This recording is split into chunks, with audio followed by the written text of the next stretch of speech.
The Kansas City Wide Open is here, a brand new stop on the Disc Golf Pro Tour. It's presented by GRIPeq and UnderPar. We'll be at Bad Rock Creek in Liberty, Missouri, just outside of Kansas City. And an exciting new course to watch on the Pro Tour as we check in on our current conditions. A little chillier today, 55 degrees. No rain at the moment, but some storms in the area. Lighter wind from what we saw yesterday during match play as we jump right onto the course. Eagle McMahon with a putt on the 7th to tie the lead, and he gets it to go high side chains. He started 4 for 4, and Eagle out to a great start as we check in on our round 1 leaderboard on the end of a hot rounds. A lot of players sitting at 5 down. Eric Oakley and Ryan Maughan in the clubhouse at 5 under. So Eagle McMahon coming into the tournament, nearly a plus 7,000 underdog. Wow, I don't even know what to say, Charlie. Joey Buckets was only 2 shots off the win here 2 years ago. He's also at plus 7,000. As we welcome you inside the broadcast booth. Hi, everybody. Alongside Brian Earhart, I'm Charlie Eisenhood. We'll be checking in with Dixon Jowers on the ground in just a bit. Brian, a brand new course to the tour, and we've kind of seen it built up over time, and we've now seen a few rounds out here with match play and the FPO this morning. Feels like a great fit. Just throughout the week, listening to the players talk about this course leading up to this tournament, you can tell it has respect from people. And watching match play yesterday, we see exactly why. Wins all over the board. So much spread in regards to scoring on these holes. They're challenging, but they're straightforward. You can understand them very well as a spectator, but the players still have to work really hard to get the birdies. So it's going to be an interesting weekend.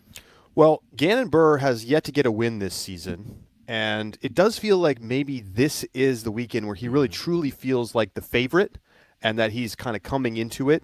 Gets a big win yesterday in match play over Anthony Barella.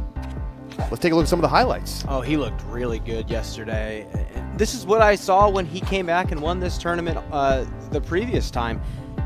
He has every single shot, and this year he's even better of a thrower than he was before. He's got the hyzer flip, he's got the flex, the forehand has every angle. This is a beautiful drive out here on 12. They had to put a Mando on this hole to save him from breaking this hole, and you know what? This is kind of Ganon's course. So Ganon Burr has gotten a little bit better each time he's come onto the course this season. Missed the top 10 at the Spring Flight Open, kind of a surprise there, but then since then has not missed top 5 back-to-back podiums. And is this where he will get his first win of 2025? We're going to find out this weekend. Surprisingly, perhaps, despite the lack of wins, he is actually at the top of the Pro Tour standings. It's been a very solid season for him so far, but when you look at the leaderboard, he's only losing by just a few strokes, and we had mentioned it's been the putt that's actually not been so great for him so far this year. He's not getting those bonus long-range makes that propel him to the top, and nowadays, with this field and the strength and players coming to form, you have to. Dixon Jowers has more on Ganon. Hey, Dixon. How you doing, boys? Yes, I just finished actually speaking with Ganon. He showed up kind of late in comparison to everybody else, but he said he was warming up in another location. He's doing fine. I asked him how his knee was feeling. We saw him last week wearing that knee brace, and yesterday during match play was the first time he wasn't wearing it. But come to find out that was just because he forgot to wear it. So he said he's going to try it again today, but he said he's feeling fine. He warmed up fine. He's feeling good about this course. And the good thing is there's not a lot of full body rips that are necessary out here. It's a lot of placement golf. His distance is going to help him, but it's not going to kill him if he's not getting that extra 20, 30 feet or whatever on the shot. But this is a course that sets up well for Ganon. He's done good here before. He's broken the course already. There's a decent chance that he's going to go for that minus 12 course record that's out there. I look forward to watching him today. The winds are dying down a little bit, but they're a different direction from his practice round yesterday. So we'll see how he handles that as well as everybody else. It looks like there's some hot scores happening. Let's see if Ganon can match that pace. Great stuff, Dixon. We'll see if Ganon can keep it rolling. Everybody knows. Well, maybe he needs a new career. Wow, what a crew. On Broadway or something. Squad up out there in the parking lot. The They got the video footage and everything. Let's go back out onto the course. Casey White, second shot on the first. Wow, way off to the left. Look at this. Are you kidding me? Boy, Casey with the highlight. That's an eagle too. What?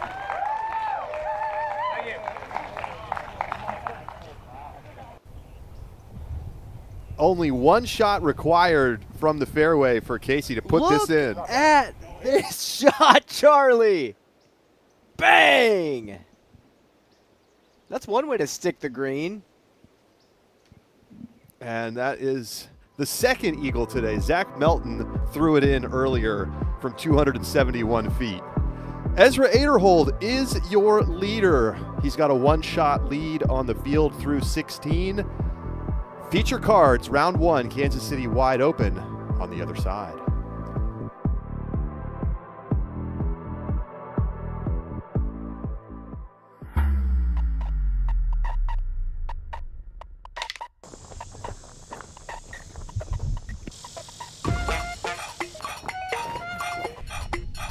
Don't drown till I catch this wave.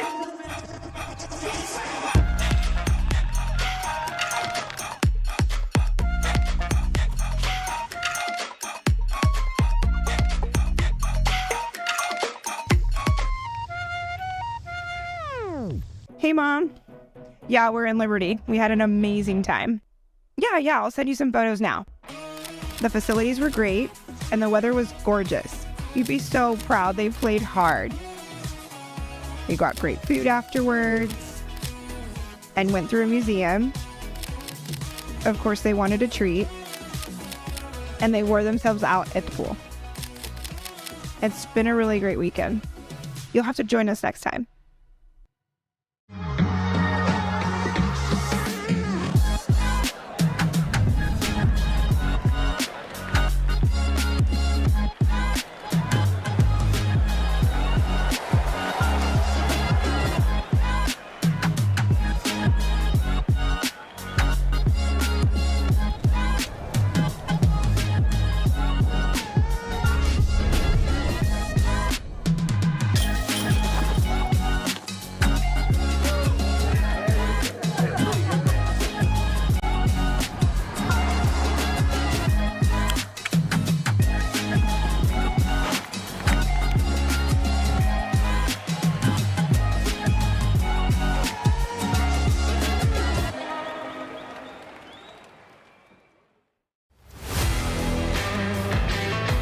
I haven't owned an electric guitar ever, so now I'm like extra double soaked.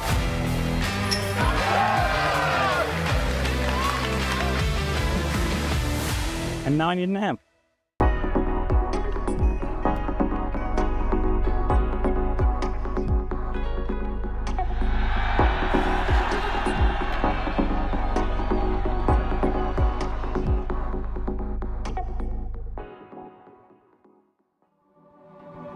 The 43rd Kansas City Wide Open is presented by GRIPeq, the world's premier disc golf bags, trusted by pros since 2009.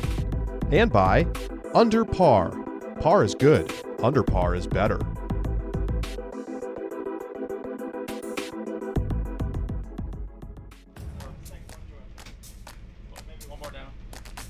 There is an X factor that cannot be taught.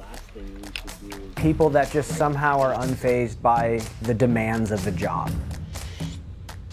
The turf, if it's a little wet, has been slick. And still can show up and do the thing that a lot of people think is the only thing they show up and do. Carpentry, I know who you're rooting for today. I see you guys Really out there. take on that pro athlete mentality.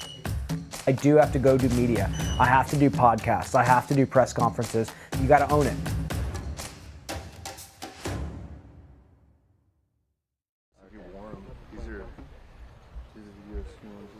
Paul Macbeth, a brand new mini-series out now on the Disc Golf Network.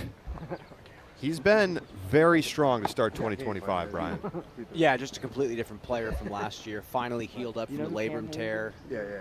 And you can just see the joy for the game coming back. It felt like last year it was a chore for him to come out here and have to play. And he's not going to let us in on it as much as I feel like he was, feeling. But now he's right back to where he was. Well, there's Casey grabbing his disc out of the basket. Might have to rename this thing the Casey White Open. It's not that big of a change. I feel like it's just going to matter on the merch, the signs. It's going to be in your head the rest of the time. Yeah. Every time we say it. Eagle.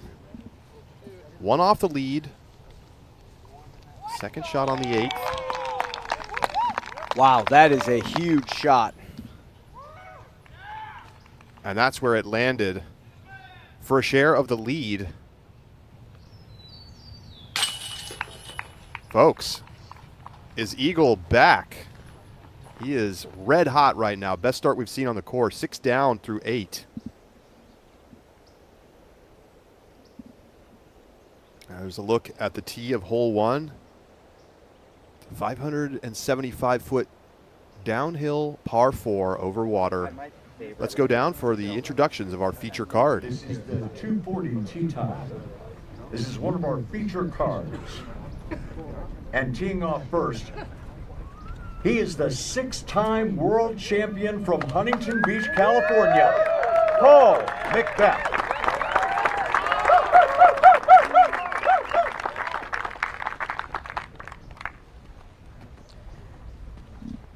And if the wind is right, I could see him really giving this green a run. This is a tough one to stick.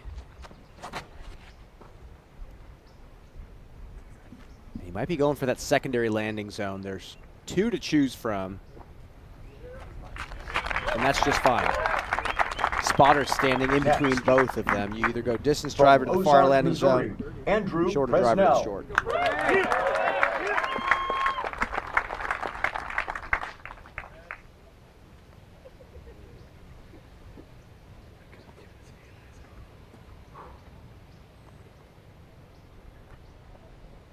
Andrew Presnell out of Missouri.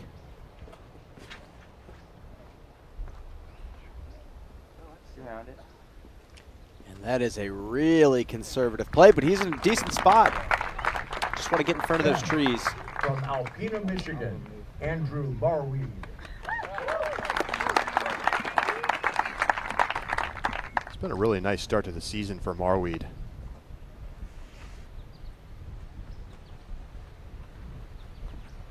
Fifth place finishes at both Waco and the Music City Open.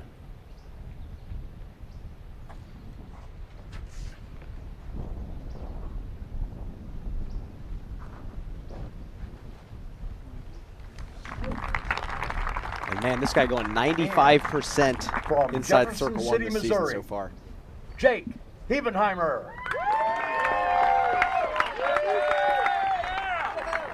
This guy is just beloved in this area. And you know what? He's just one of those guys, kind of like a Casey White. He lives and breathes disc golf. It's from Jefferson City, Missouri, just down the road.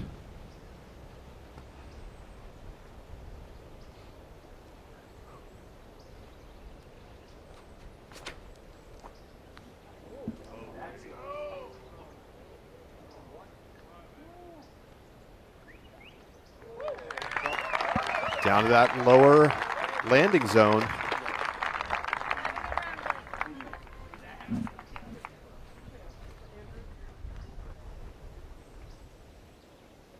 All right, let's send it back down to Dixon, who is walking with Andrew Presnell.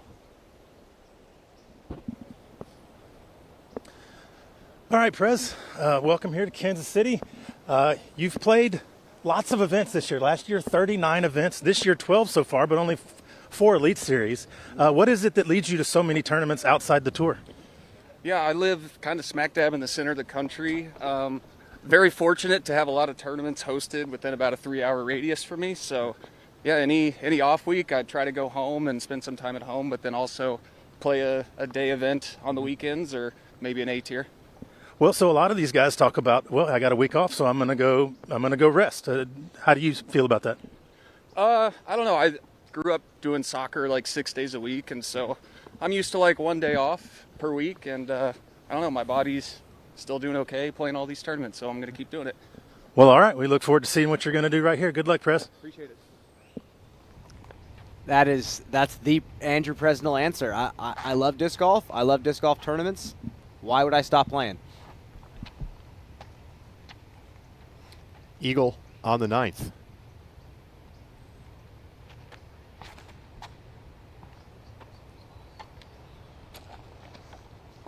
Catches the ceiling. That was a moment ago, so we catch up live for his second.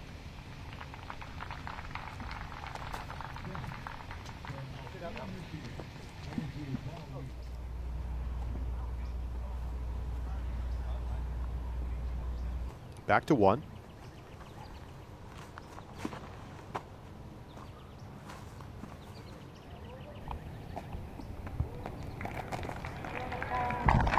It's a great shot. It's where a lot of those solid approaches are going to land. It's hard to actually get it to helicopter into the bullseye. Let's flash it back. The high moment of Andrew Presnell's career coming last season at the Champions Cup. Northwood Black for 4 rounds. Unbelievable. And that's the thing. Andrew's superpower is that he doesn't get caught up in the emotions of the moment. And he found his weekend, he found his rhythm, and there was no stopping him. Every shot was just an absolute dime. Pretty comfortable victory to win his first ever major. First win on tour. And the Champions Cup is right around the corner here in 2025. It's going to be out west, Stockton, California. It starts Thursday, May 1st, and it'll all be live right here on the Disc Golf Network. President's Cup the day before on Wednesday. Marweed.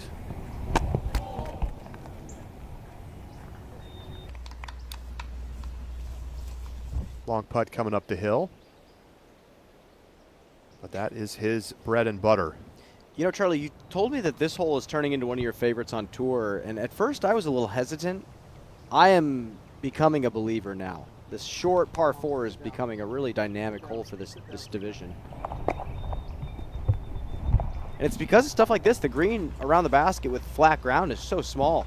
Players have to throw something so touchy if they actually want to stick it.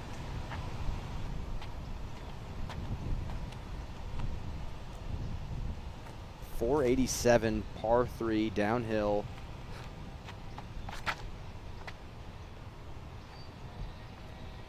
That's got to get a huge carry. Wow.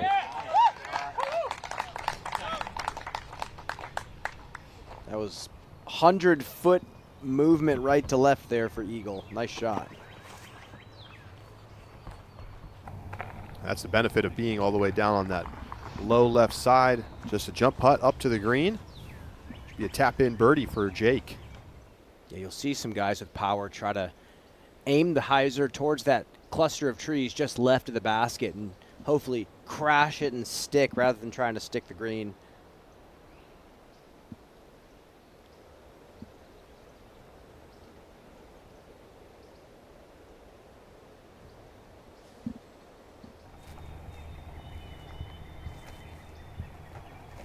McBeth not taking any chances.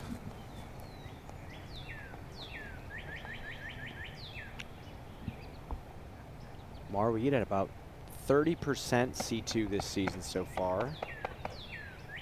12th on tour.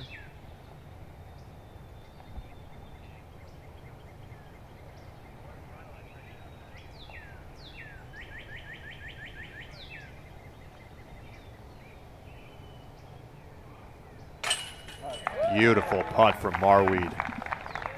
Birdie on 1. You want to learn how to push putt? That's the guy right there. Watch the stroke.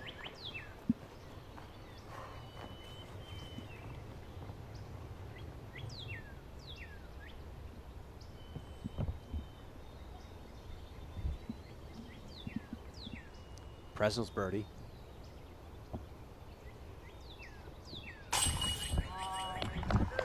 He's in.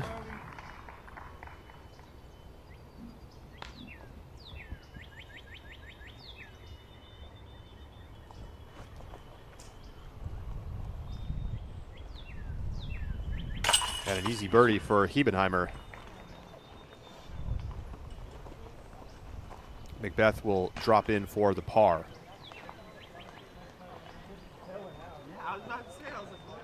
Well, maybe the best putter on earth, Andrew Marweed from C2 with OB right behind the basket. Casual. Eagle and Ezra tied at 6 down. Round 1. Kansas City wide open.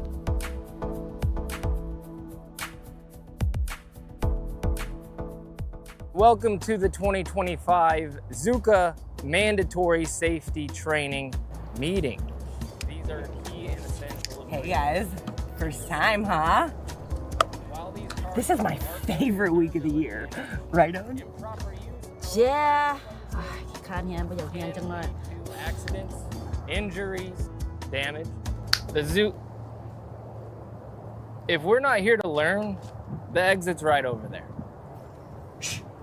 Gonna fly away. You can go.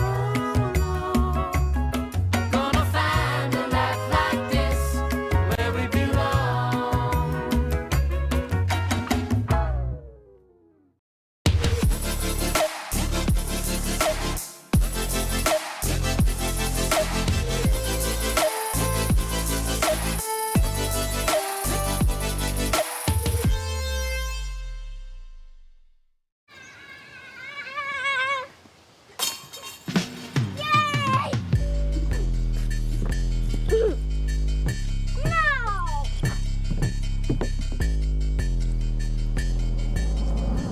So the no way.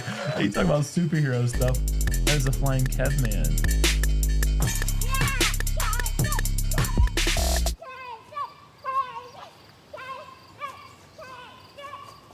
I knew Levi before Pound was a company. He wants it to be perfect. And I think he's the kind of guy that nothing's ever perfect. At this point, I don't think anyone's disputing that it's the best bag ever made. It's the most comfortable bag that I've ever worn. The most tough and well-built and long-lasting thing that I'd ever tried on. Discraft built for flight.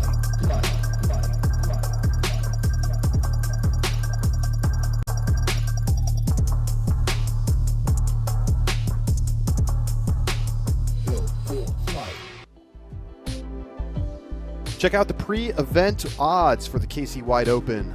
Ganon Burr out in front as the favorite, pretty substantially over Calvin, Ricky, AB, and Ezra Robinson. There's some steals out there, that's for sure. I think a smart bettor might have a great weekend out here. Scan the QR code or go to nxtbets.com/playdgpt to learn more about what's available in your state. There's Ezra Aderholt sitting at 6 under. Onto the green on 18. Eagle McMahon, chance to take the solo lead on the 10th.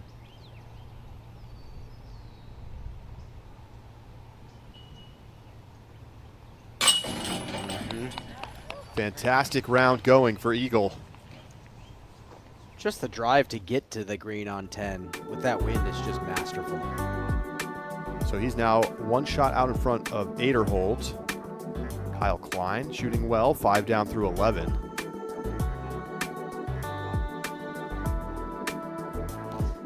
I don't think 7 is going to be enough. I think especially with the conditions today, it's windy but not that bad. You're going to have to start sprinting right now, just like Eagle.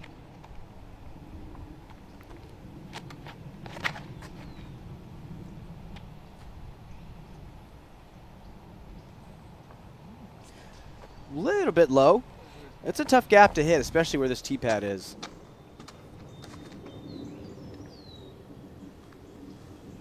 Paul in the second, 359. It's not an island like the FBO basket, different green. He got caught up in those rocks that are just there to block shots just like that. They want you to fly the green.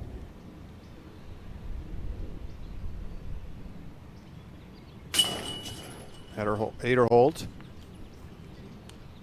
stepping up to his putt on 18.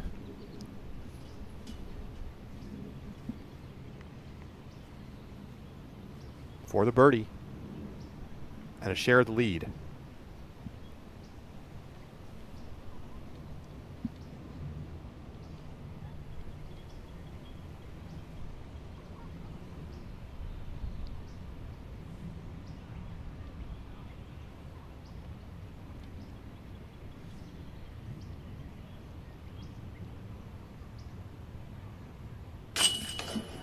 Aderhold has the hot round in the clubhouse. He's tied with Eagle at 7 under. That's a great day. And it's funny, the short hole, number 9, is the one that got him. Ganon Burr and the rest of the feature card set to tee off at the top of the hour.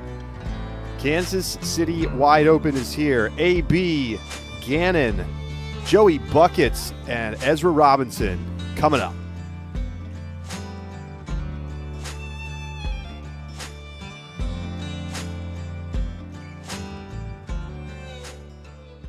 Some of my favorite discs in my bag are the A-Series discs. They're the ones I lean on to get close to the basket, and each of them have a consistent grip. So as you cycle through the series, you won't have to change the way that you hold the disc. These are torque-resistant discs that are more stable than the PA Series, provide a consistent fade at the end of the flight. The best way to find your flight is to get out and use these discs yourself.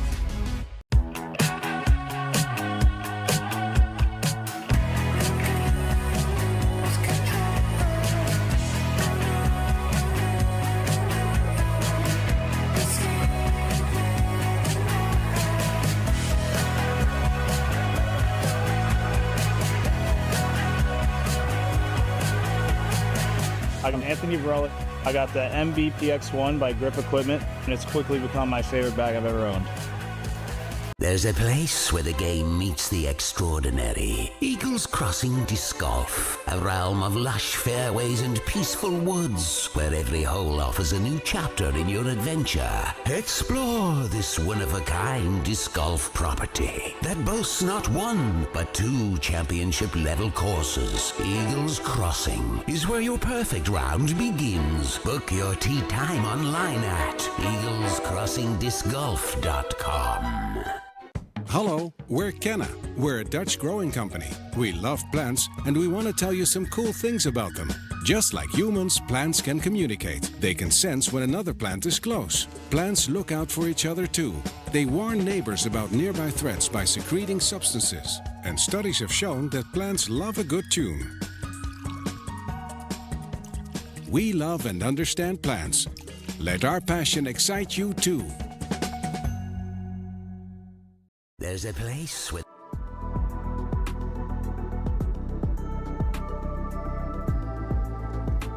We're getting ready to tee off on hole 1 with our feature card. And in a practice round, Calvin Heimberg airing it out, going for the green. This is so high up in the air. He just crushes this. And he skips it off the cage. Imagine doing this in tournament. I can't even fathom the ace and the par 4. But Calvin Heimberg was not the best Calvin on hole 1 in practice this week. Yeah, that's right. Calvin Lundquist aces it. There's no video, just him picking it up out of the basket. Ryan, can you believe it? And I can believe it because this is not the only video. The moment he aces it, everybody on his card pulled their phone out to document the moment. Unbelievable. There's their scorecards today. Calvin Heimberg, 6 down through 16. A couple of bogeys, but a nice round going. Just 1 shot off the lead. Calvin Lundquist, a little bit more up and down.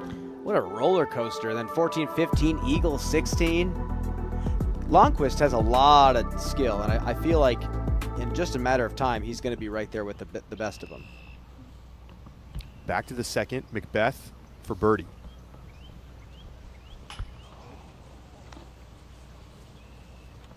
It really feels like he is a round or 2 away from finding the rhythm from C2. It's a pretty good run. Yes. Yeah, he's been kind of complaining about his C2 putting this year. Well, ready to go. The fans are as well, lining the fairway of hole 1. Our feature card will get introduced right now. This is the 3 o'clock tee time. This is our feature card. And teeing off first, from Mesa, Arizona, Anthony Varela.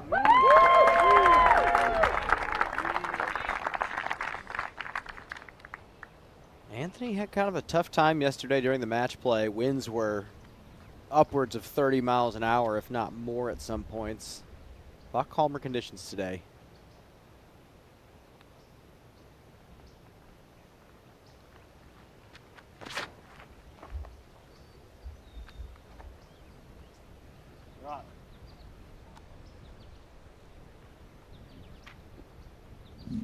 That's just fine. Next, from Urbandale, Iowa, Ganon Burr. Man, what a great card to watch go off right now. #1 player on tour right now. Ganon won this event in 2023 when it was a silver series.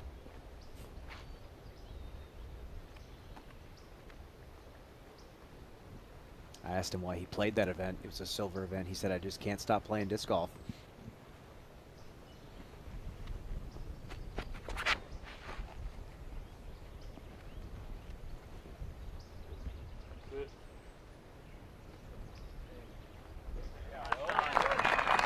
Gets it all the way down to that deep landing zone.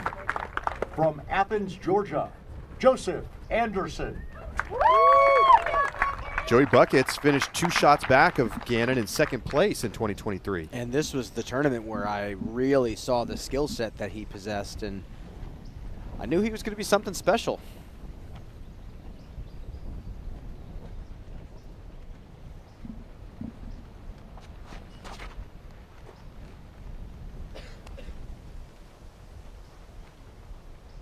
This is a conservative play to the first landing zone. That's going to be just fine. He might be able to pick that disc up off the ground and throw it again. From Lawrenceville, Georgia, Ezra Robinson.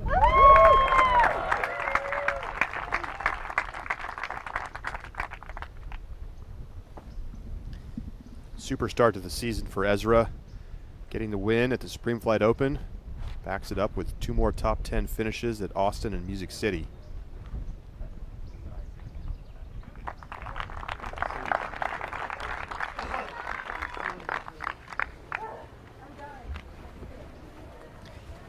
We're off. Let's check out the birdie zone on hole 1. All these guys are in it. Yeah, I think we can even stretch that right side a little bit because you do have some players, like I said, that are going to bomb just straight at the basket, let it naturally fade off to the left. Yeah, I think it's very easy to hit that 500-foot mark because of how downhill the hole actually plays, about 30 feet. See that orange area? We're calling that the Eagle Zone. Maybe Ganon will have an opportunity to have a look. And the Birdie Zone is presented by Birdie Pro. Play disc golf without leaving home with Birdie Pro. Join the 50,000 that have played and get your copy today. Free shipping during the GRIPeq Kansas City Wide Open at bodabrothers.com. Want to throw it down to Dixon Jowers right now real quick. How's the weather looking? How's the wind looking so far? It's down. It's probably about 10 miles an hour, which would seem like nothing compared to yesterday.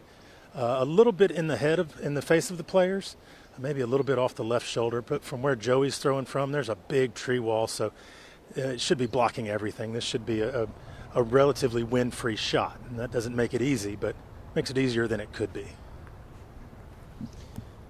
He's still maybe 250 from the pin from here. Got to really land this soft.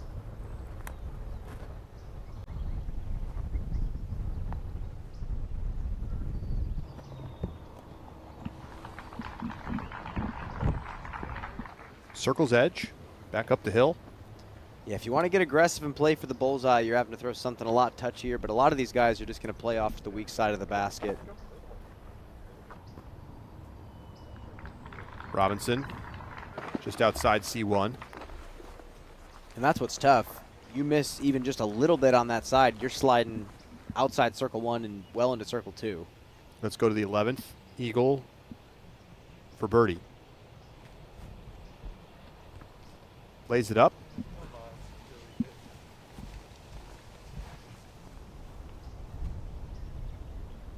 Second shot for Macbeth on 3.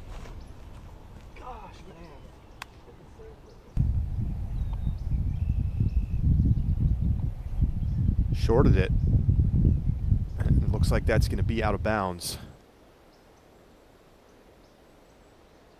So he's going to have to throw again from back there. Yeah, that's frustrating. That little tiny slope in the fairway can really throw off your weight shift. This is the benefit of the second landing zone. Ganon's just going to jump putt this one. Oh, standing putt.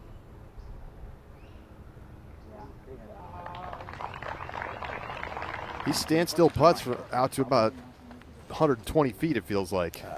It blows me away every time I see it. Underneath the basket for a drop-in birdie for Burr. AB.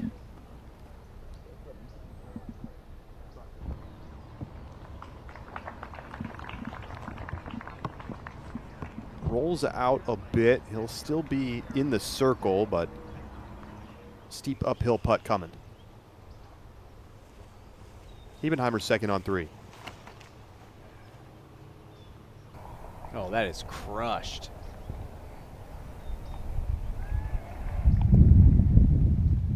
Great shot from Hebenheimer. Just going to show you how much distance you actually have to get on that second shot on 3. Robinson? Yes!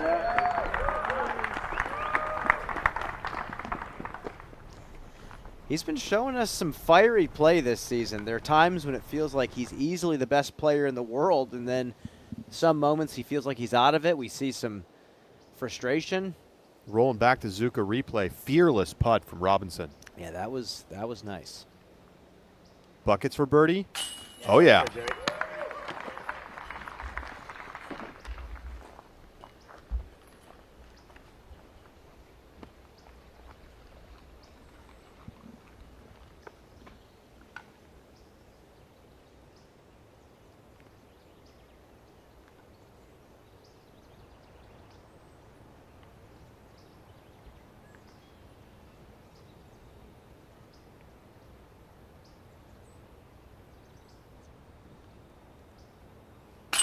In for the birdie for AB. And we are going to have a star frame here on the first. Ganon's just going to drop in his birdie. And the only card on the course to get the star frame on 1.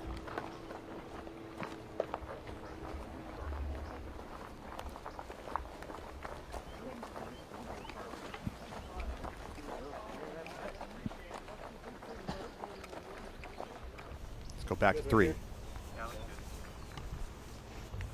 So Macbeth was in bounds 3/4 of the way up to the basket, so he'll have this for his 4th. And it'll be a tap-in bogey. To 18. Calvin Heimberg, 2 shots off the lead, tied for 3rd. It's a big shot. Got to push the OB long as much as possible.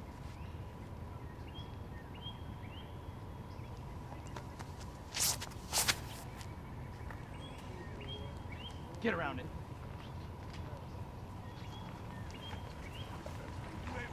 Decently satisfied. Hebenheimer for birdie. Got it. That was a beautiful second shot.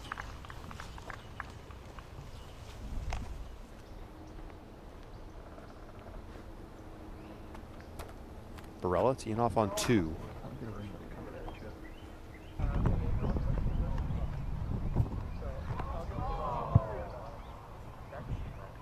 Too much hyzer. Yeah, he was trying to go for that force flex. Uphill just happened to get him on that. Ganon trying to go same line, but just the other side.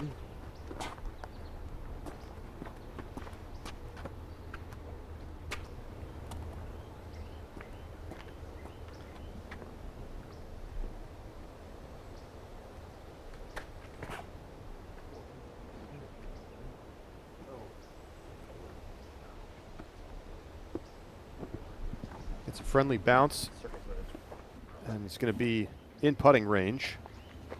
Just didn't turn.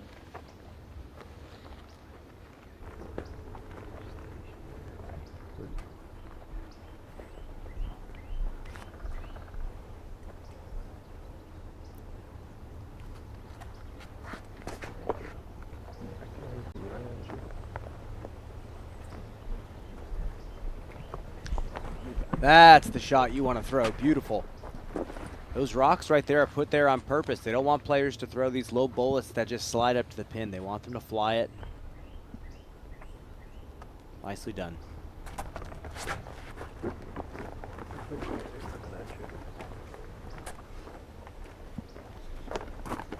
Circle 2. So some long putts coming up. AB out of bounds.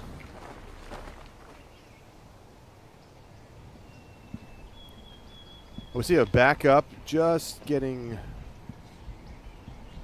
released here. This is the card ahead of Eagles' card. Kyle Klein tied for third at 5 under through 11.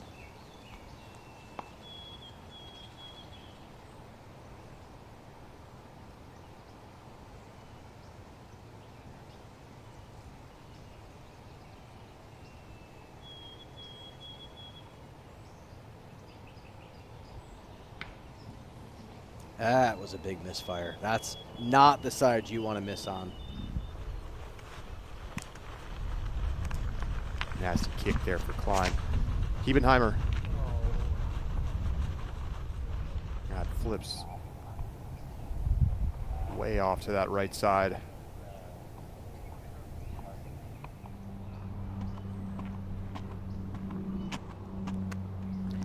You don't need to bend the corner on this tee shot. Just got to put a good move on it, get a soft fade. Yeah, just like this. That's nice.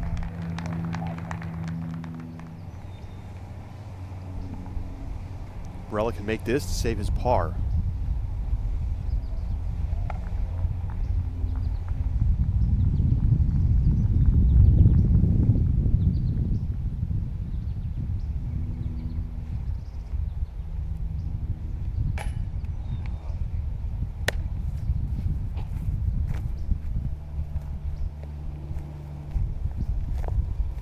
With his power, it's a disappointing bogey here on 2. It's a tricky shot. They've stretched this back to 359, and with the uphill, the low ceiling, the rocks they've put into place, it's easy to make a mistake. But yeah, AB just not getting the flex line down is just tough. Surprised he's just not throwing something straight at it.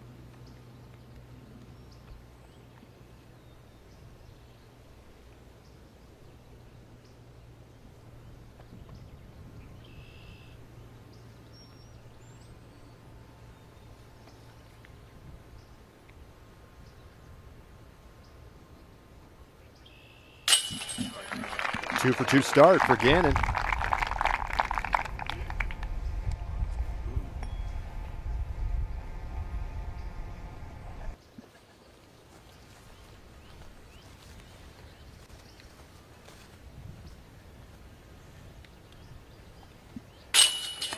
Joey in for birdie.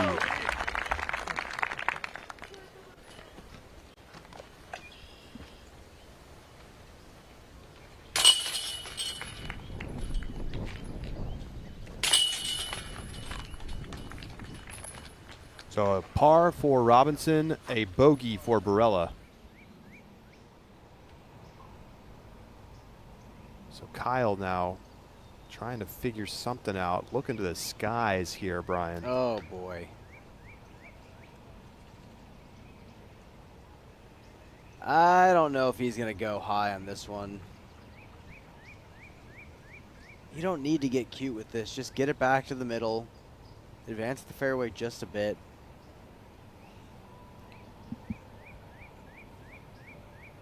And try to stay right. That left side of the fairway, no matter where you are, is just not good.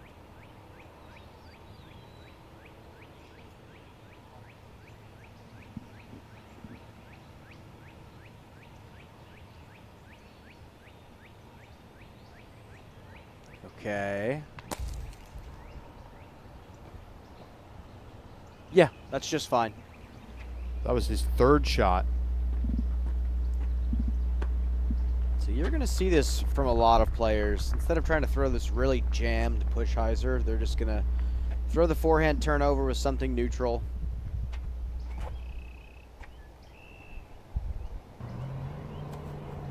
And if you push higher, you'll have flatter ground. This is a pretty big second shot. Yeah. Would have had to get a super bad bounce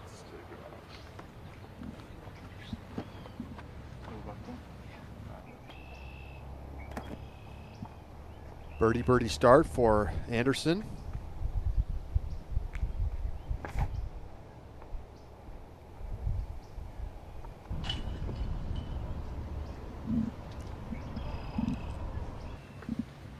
Not too shabby. I'm wondering what they can do to force the players to throw that push hyzer backhand and carry more distance left. Maybe open the OB up left, push the basket back a little bit. Not sure.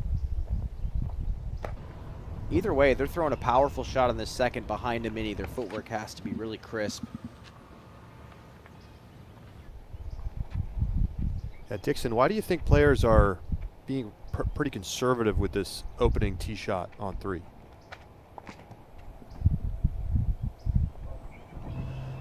Well, there is zero aggressive idea on this tee box. The only question to answer is to get through the trees. If you don't get through the trees, you'll never get a birdie on this hole. And so even if they push it with a ton of hyzer and try for a skip, Ganon threw just kind of this easy shot through the left gap, and he's maybe 15 feet from the OB line. The problem is there's nothing to go for. And so if you get crazy, you're going to have some problems. These guys have about 375 into the basket.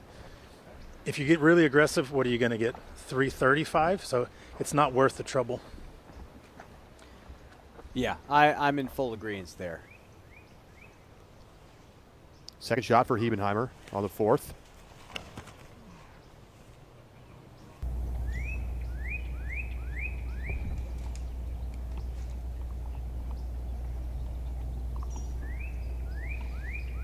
Not going to pan out there for Hebenheimer. 4th shot coming up for Heimberg. Trying to get up and down for par on 18.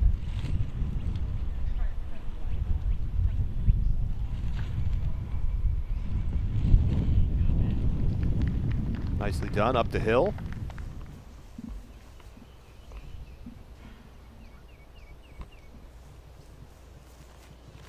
Big bet second on the 4th.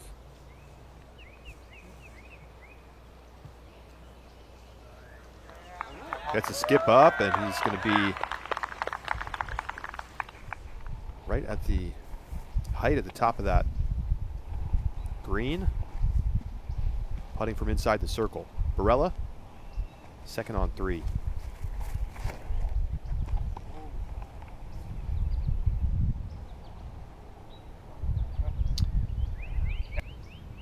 I believe he's safe. Still a long way to go from the basket. I think that's the same mistake Paul made. Kind of let his body weight fall left with the slope. 4th shot for Klein. Yeah, that's just fine. Nice shot. And this is actually the shot in 2023 when I really saw the sneaky distance from Joey. So smooth with it. These tight flex lines. Beautiful shot. Bucket set to go 3 for 3.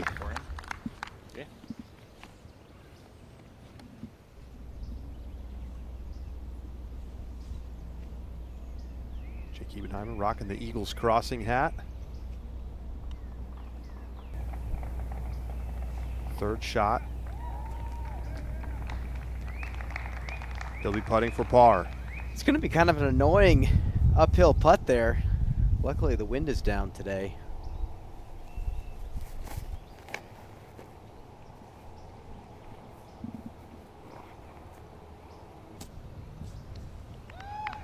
C1. Nice shot from Ezra.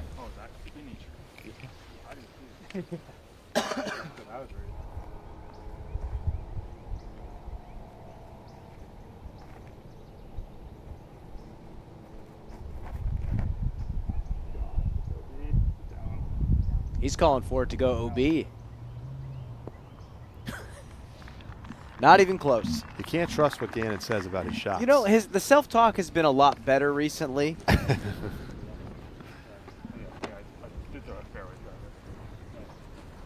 Also, his miss window is just so much different than everybody else's.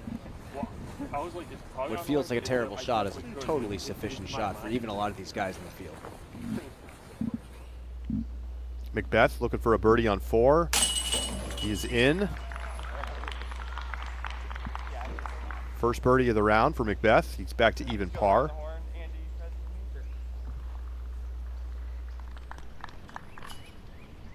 Calvin Heimberg putting for par, and he's in, so he will go into the clubhouse at 5 down for day 1.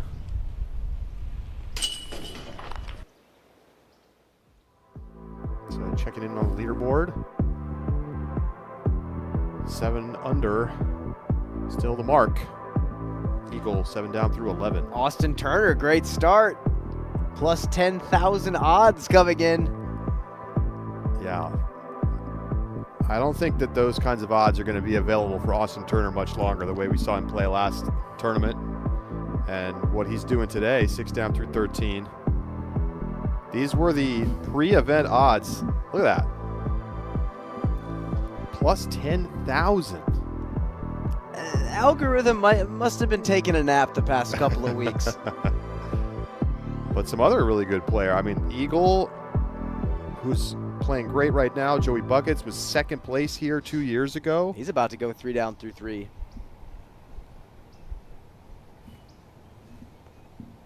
AB.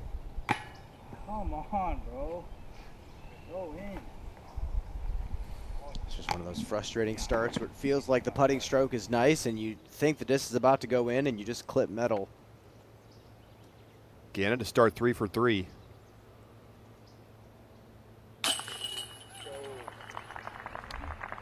His putt looks great so far. I want to get a radar gun on some of these guys' putts. You think Ganon has one of the fastest release speeds? That would be a great fact to know how hard players are putting from circle's edge. Well, the Tech Disc warehouse is actually in town.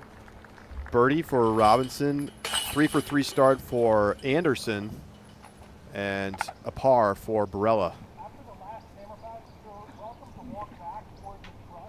So hot starts for Ganon and Joey Buckets. Eagle started 4 for 4. Here's his drive on the 12th. Oh, look at this hyzer flip forehand. If you have that shot, it's so nice for this fairway. Prevents you from getting off left and really missing on the bad side. Now Paul on 5. It's got to have a little shape to it.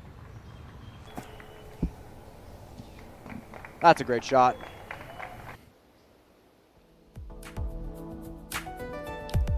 Eagle and Ezra tied at the top. Lots of disc golf still left here in round 1.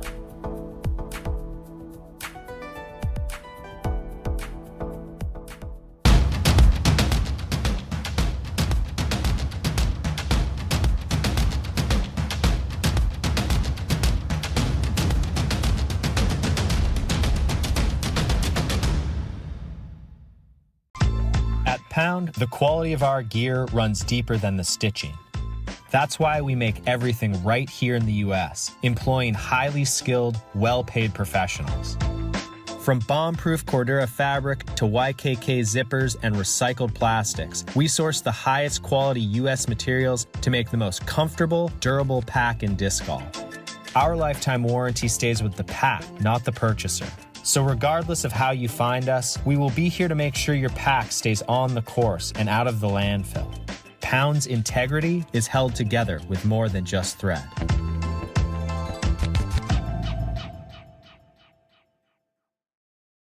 Almost. Kind of getting better. You'll get it. You'll get it. Dang, she over your par.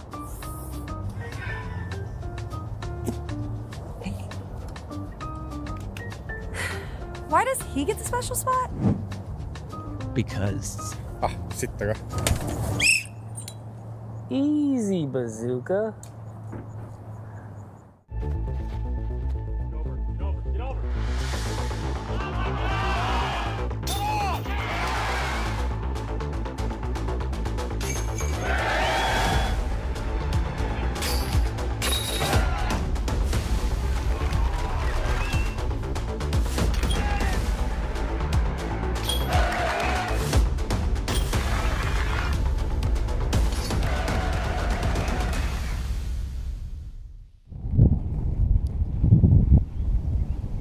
Highest rated player in the world, Ganon Burr, is 3 down through 3. Round 1 at the Kansas City Wide Open. That is a really nice play. You don't have to do that, but that was really technical. Through the slow, low turnover the whole way, got it back to edge, gets the flare forward. A lot of guys are just going to throw something stable and far. That was actually a control driver from Ganon.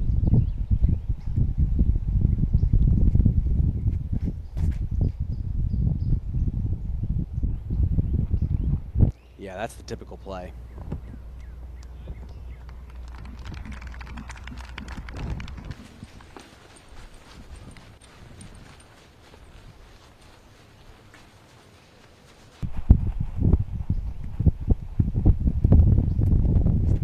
Gotta be careful not to confuse Ezra Robinson for Chris Dickerson.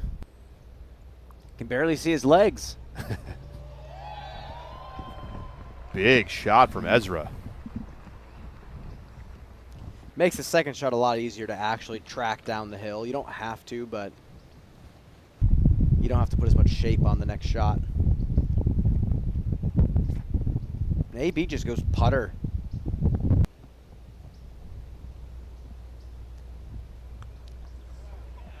When you throw as far as AB does, just keep doing that. There's no reason not to.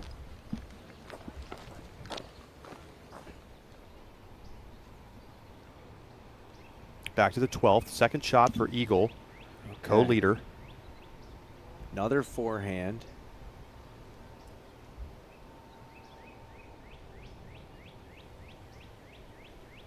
Really nice flip up on the tee shot.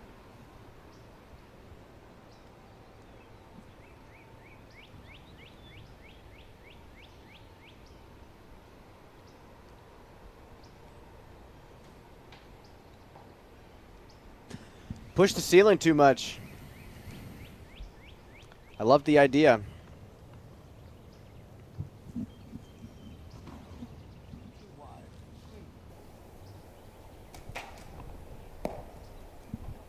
Well, he wasn't happy with it. I think he's going to be happy when he walks up there. Hits a tree, lands in C1.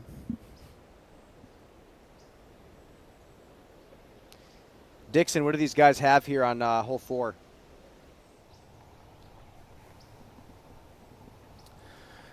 They have skills that I don't have, is what they have. Joey with the longest at 480 to go down the hill. The problem is he's going to have to hug the side to get it back, and he caught some of the fingers that were sticking out. So he's going to be at the bottom of the ridge, 130 feet up the hill. The distance is eminently doable, but you've got an elevated basket, you've got stones guarding, so it's going to be a little bit tricky.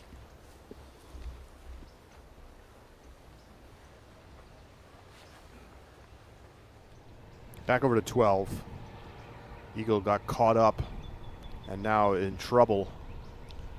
This has got to be cut roller or thumber roller if he has it. Either are not easy to pull off.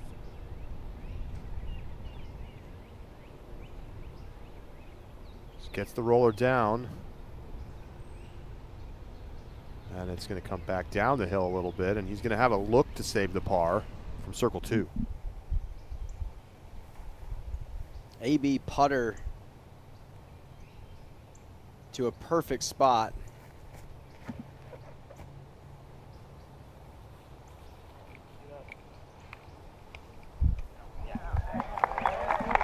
C1.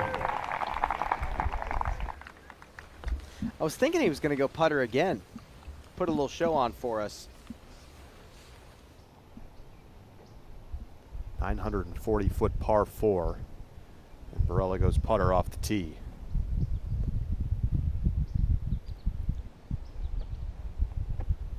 Ganon. Trying to match Eagle's start.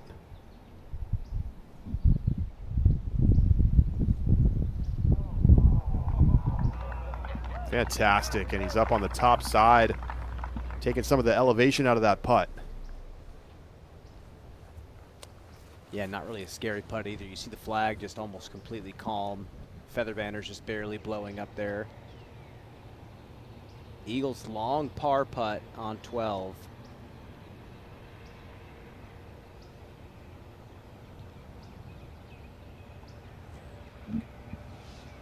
Doesn't find metal, and it's going to be his first bogey of the round. It's going to leave Ezra Aderhold as your outright leader in the clubhouse at 7 under. Macbeth in for the birdie on 5. Back to back for Paul.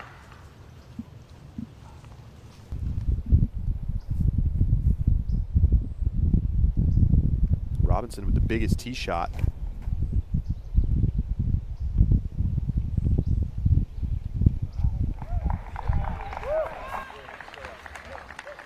These guys making it look easy, but they really blasted the shot off the tee. They got aggressive with that turnover down the hill. Eagle in for the bogey. He will drop to 6 under.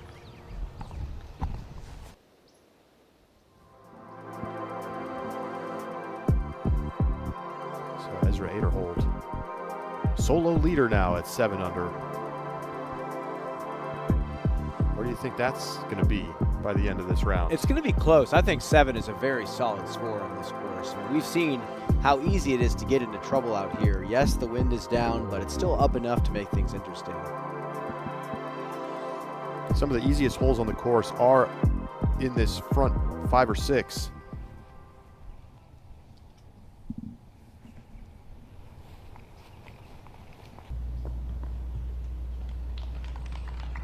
So Anderson up on to circle 1. He'll have a par putt left.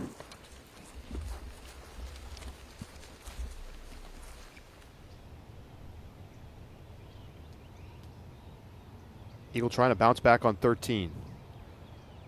364-foot par 3.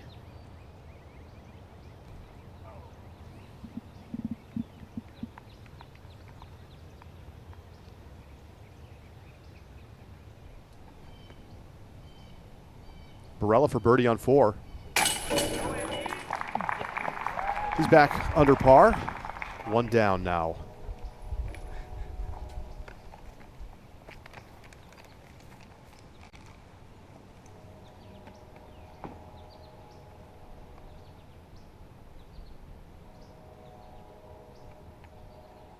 To start 4 for 4. Dan Burr is on fire. And looks really poised right now, just under control. Shots look like they're going where they're supposed to. 3 down through 4. Same for Joey Buckets. Strong start for the feature card.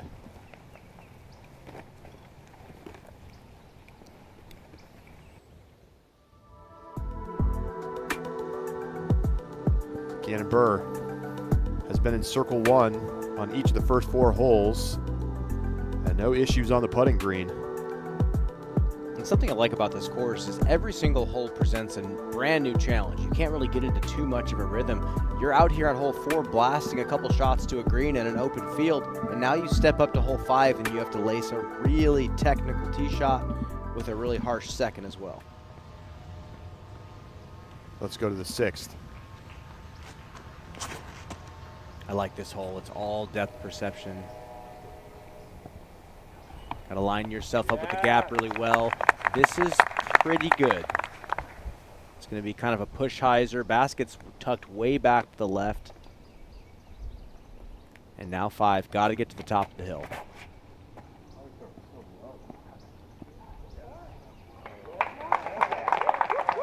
It's high enough on the hill to where it's going to be an okay shot. gets really uncomfortable running the green from farther down the hill, especially when you end up on the right side.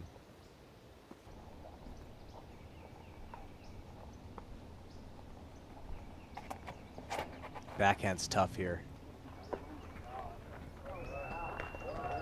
Wow. So nice from Ezra. Him and his brother just laced these lines that the forehand is undoubtedly the best shot, and they just make the backhand line look so good.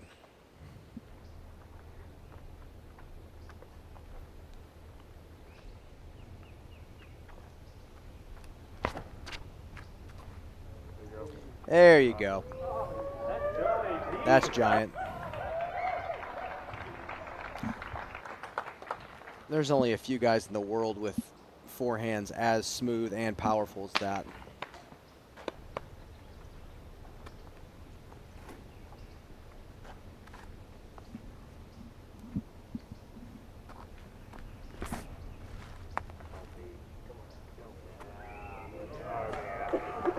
Four fantastic drives from our feature card. I promise you this hole's really hard. It's the second, though. That's the hardest part. This is the classic Bad Rock Creek. Got to throw a second shot from behind a mini, bad footing. Throws you off balance.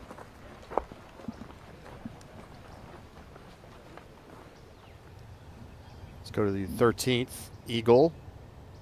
Trying to bounce back with a birdie.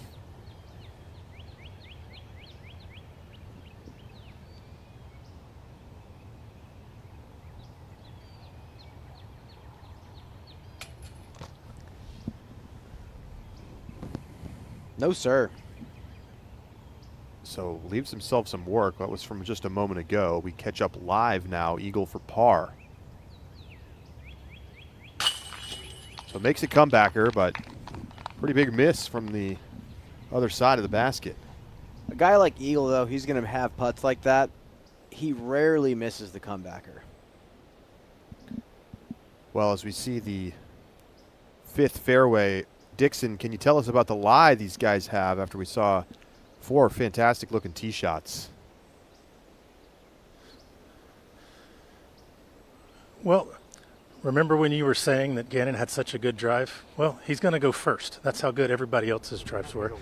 He's got a little bit over 300, and if he was 8 feet to the right, I think he would feel a lot better if he was where Ezra is. He's going to have a turnover forehand down a hallway, and there are literally probably 30 different trees that he needs to miss. If he can put this in C1, it's absolutely a success. He really has no other option because of the slant of the hill and the height of the trees. And now as he runs up, he is going to be running on a side slope that's going left to right down. So his plant foot is going to be higher than his back foot, almost certainly. That's why you see him giving it a good practice here to make sure that his footing is right. And there's the release on the turnover going through the trees, and I need to quit. That's just glorious. What a shot. Incredible from Ganon. He parks it. It's a real shame having to lose a fellow disc golfer today, you know? Yeah. Dixon, we enjoyed working with you, my friend. Thank you. Look at this again from Ganon. The footwork, Brian. It's tough. Like Dixon was saying, his plant foot's higher than his back, so you don't get to follow through. You have to have a very solid pop on the disc, understand that you're not going to get to put as much forward momentum into the shot. And he did miss about 30 trees.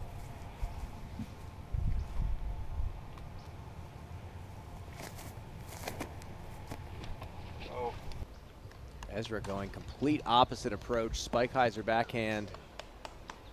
Green flag. It's going to be a long look at the pin. And this is pretty prime.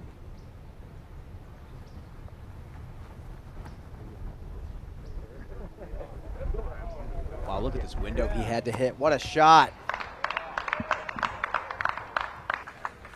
Another circle one hit for buckets.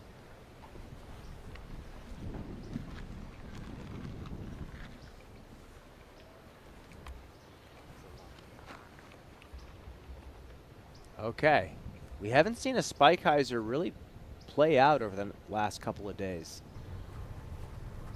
Let's see.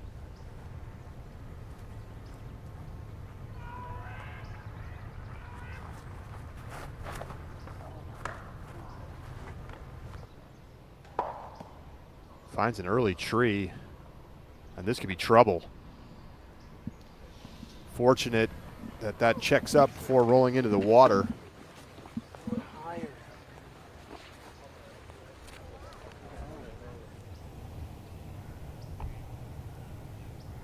Second shot for Macbeth on 6. I feel like the shot is just a little too short from what he wanted. Let's see. Wow, that's about as good as you can get from there. What a shot.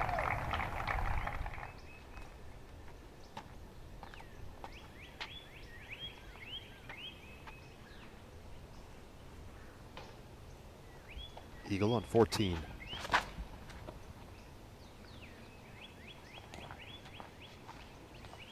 So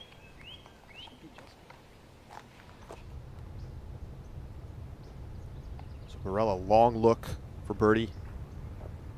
What do you think of the decision to go Spikeheiser? It just hasn't worked. Obviously, he hasn't gotten to see every Spikeheiser come in, but I don't know. I'm not quite sure why it's not working for these players. These trees are tall. See him still looking up at the canopy.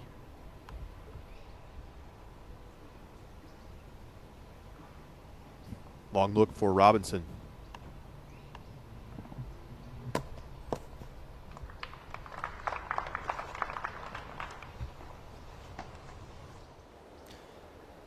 Dixon, what do you think?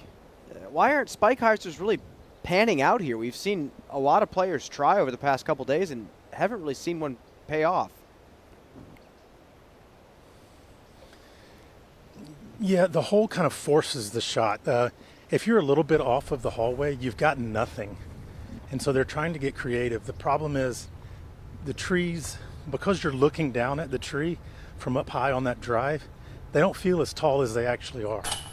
And so a lot of the practice rounds that I watched, and even the throws I've seen so far, they don't appreciate how high it has to go. It's 4 for 5 start for Joey Buckets and a 5 for 5 start for Ganon Burr, who has the hottest start on the course. Eagle went 4 for 4, but parred the 5th. Oh, we're coming up on the very challenging 6th. Man, I really love the flow of this course. This is just one good hole after the next. Ganon Burr tied for 5th.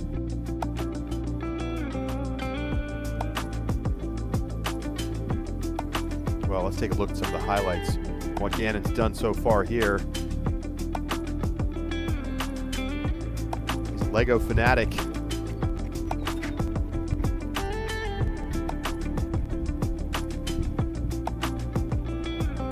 It's been so controlled, Brian. I mean, it hasn't been anything completely insane or throwing it in. It's just been rock solid fundamentals.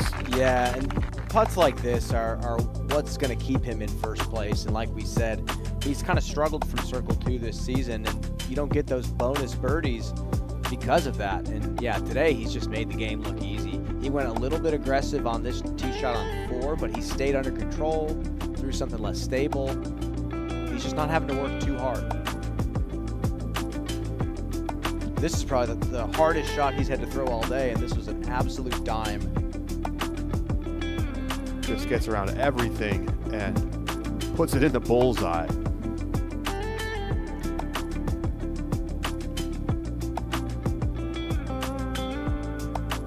Brilliant stuff from Ganon Burr. Beat Anthony Barella in the match play yesterday. 5 up.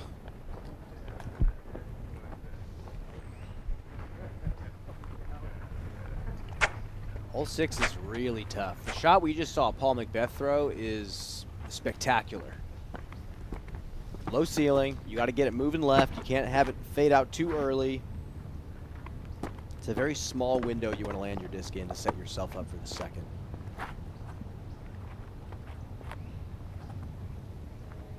This is one of my favorite holes in the course.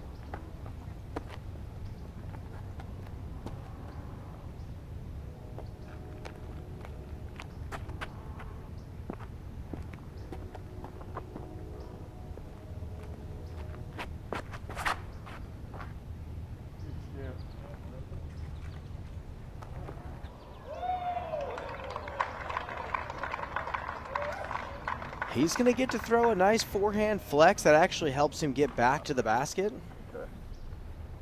That's pretty far down there. You're not required to actually go down the hill. A lot of guys play for just the elbow.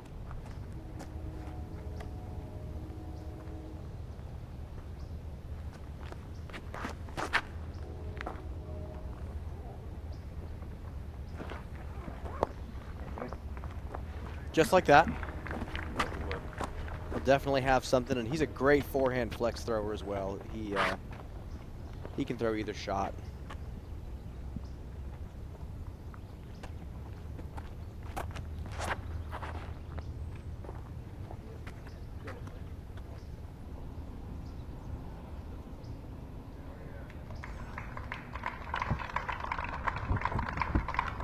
And for Ezra, that's actually a really nice spot to be farther in the hole.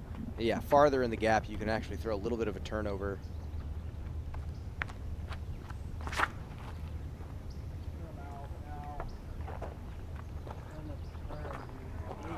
Oh boy. A big mistake from Barella, and some of the struggles from yesterday in match play carrying over here into round one. This feels like kind of a careless mistake for a guy like him with his caliber backhand. McBeth trying to get his third straight birdie on the 6th.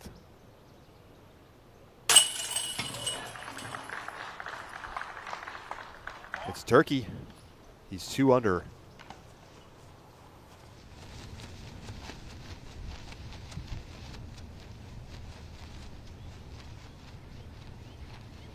.400 feet into the pin for Eagles' second.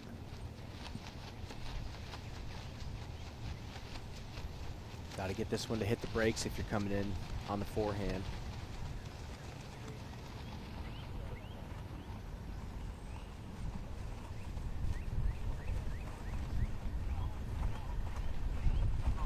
Green flag. Likely a pitch up from there for Eagle.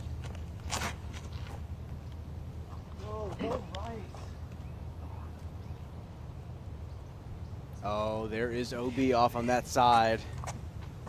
And I think he found it, Brian.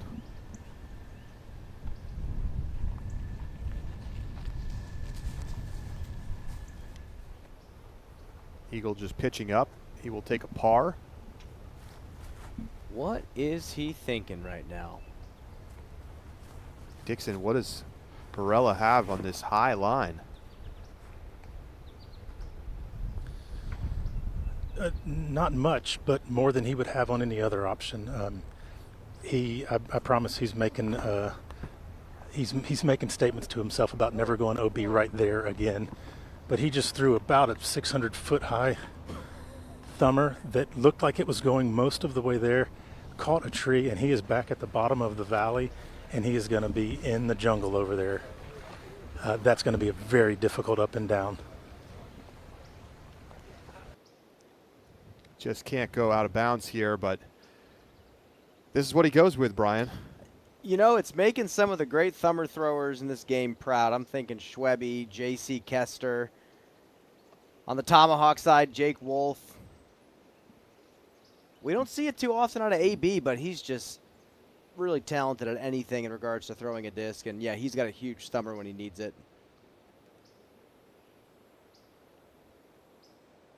Incredible power.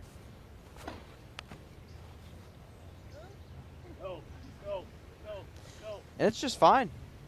He's in the rough a little bit, but he can pitch out. It's going to be kind of an annoying bogey going OB off the tee. And that look at Barella's thumber form is presented by Disc Golf Deals USA, who has pictures and scaled weights of every disc, same-day shipping, rewards on every purchase, and expert reviews and comparisons. Your game, our passion.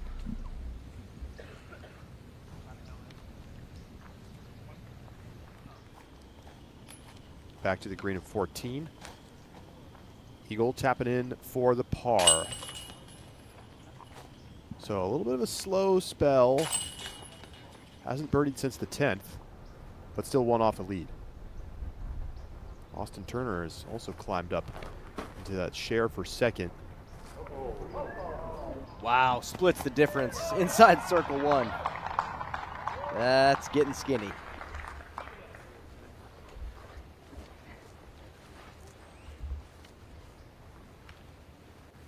Take a look on the Zuka replay as we roll it back.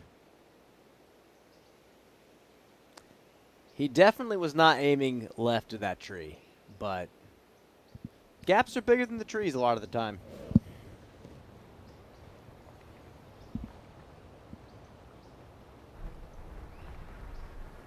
Ganon. Oh, this would be so good if he could execute this. He's got to draw this way right to left. Still get it to finish.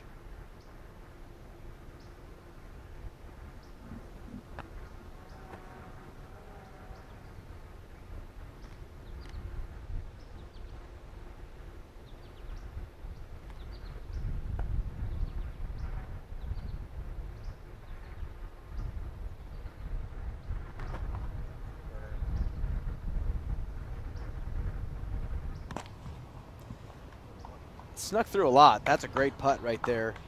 Circle's edge to go 6 for 6. It's such a tough forehand to pull off. You have to get the disc way out in front of you compared to a normal forehand when you're throwing something that overstable.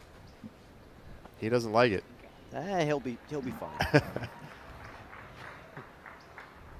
Wanted to work that back left a little bit more before it finished. Anderson going to go with the backhand.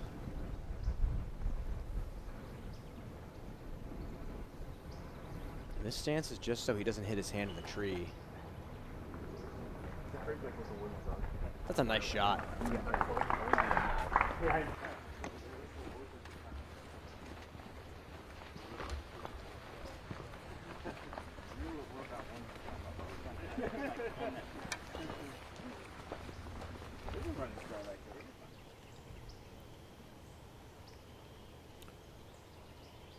Gavin Rathbun.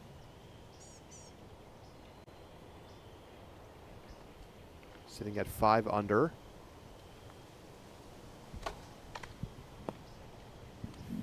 Fortunate to clip through those trees and stay on the safe side. Take what you can get on hole 15. We've seen a lot of misfortune on that hole. Andrew Presnell putting for birdie on the 7th to get back to even par. Oh, yeah. Second birdie of the day for Presnell.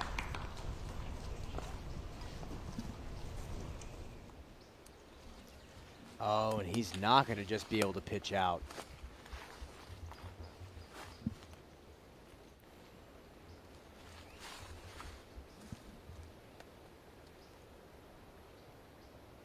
He's going to have to get creative again, Brian.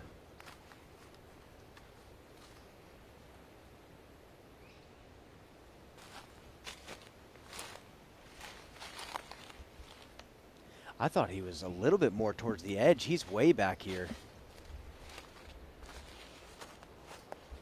This could be a double bogey in a heartbeat.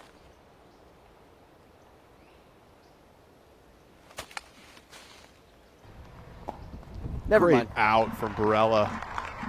Crafty. He's going to have a tap in for bogey.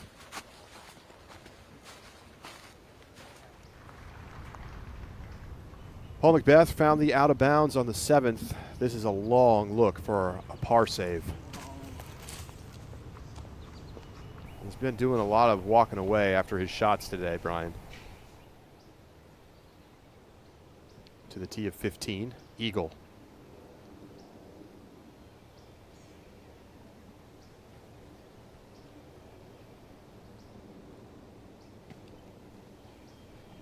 And that finds land, but it tries to trickle, Yes. and it does get the green flag.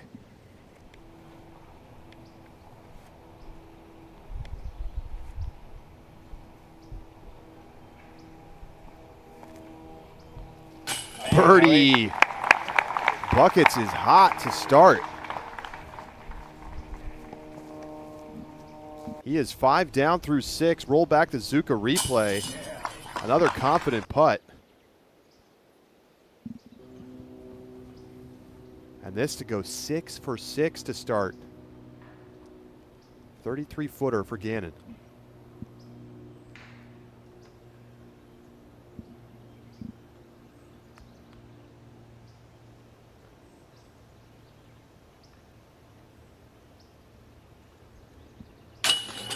Wow. This was the hump he had to get over on the front 9. This one, and I believe hole 8, are the two big challenges on this course, or at least on this 9. Robinson in for the birdie. And Barella fortunate to get out of here with a bogey. Pretty well played after going OB off the tee shot.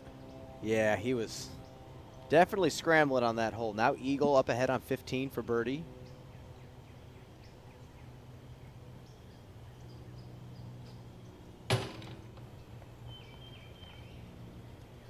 Stagnation. And a quick correction. Joseph Anderson got a 4, not a 3 on the 6th. So he's 4 down through 6, not 5. Beth. That's more like it.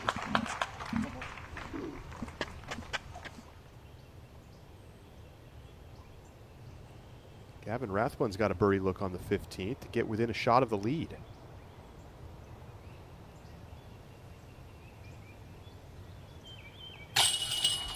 Yes, sir. So Rathbun, now with 8 birdies on the round, is at 6 under. Are you surprised, Charlie? Look at this leaderboard. This is going to continue to be like this all season long. So many young players finally finding the confidence, the consistency, challenging all the great players that we've seen year after year. And now it's anybody's ball game each and every weekend. We have the looming rain in the forecast on Sunday. So I think you're going to want to stay connected to the leaders in these first couple rounds.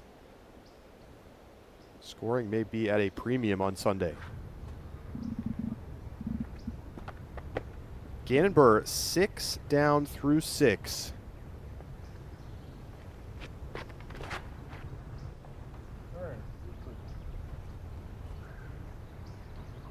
Ooh, the bad kick.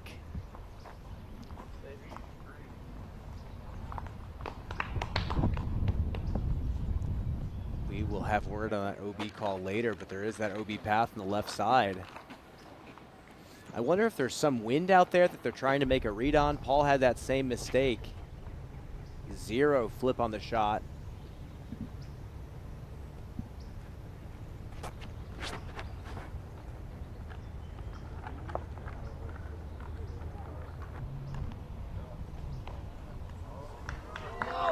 Ezra safe.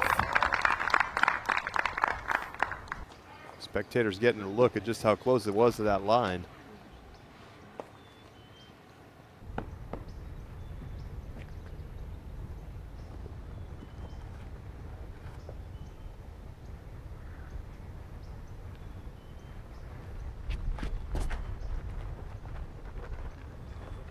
Oh, way overcooked it to the right. I believe that's going to be out of bounds for Joey Buckets.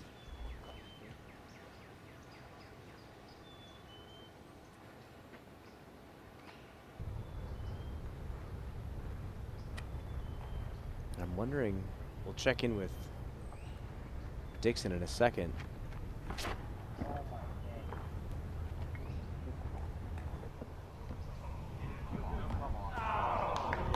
That's a lucky bounce for AB, and he needed one. Just a little bit off right now. We go to the 18th. Jacob Curtis, 2 shots off the lead. Throwing his 3rd.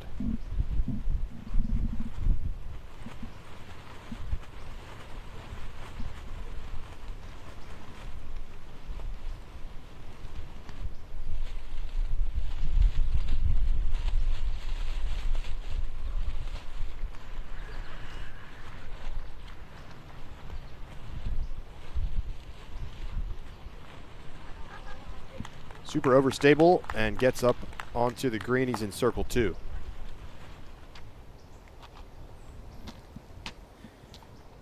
Rathbun, 6 under, tied for second on 16.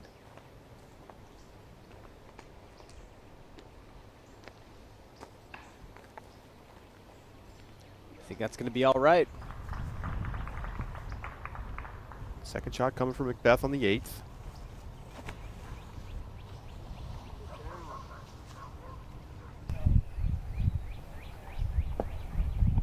Man, he's been so unhappy with so many of his shots this round. Just not fully in control. Now eagle on 16.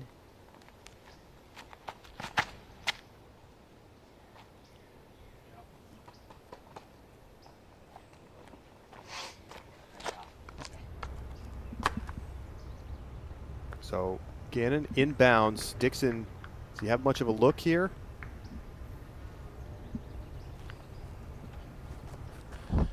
No, he doesn't have much of a look, but when you can stand still putt from 100 feet to put yourself 12 away, you're able to salvage some things.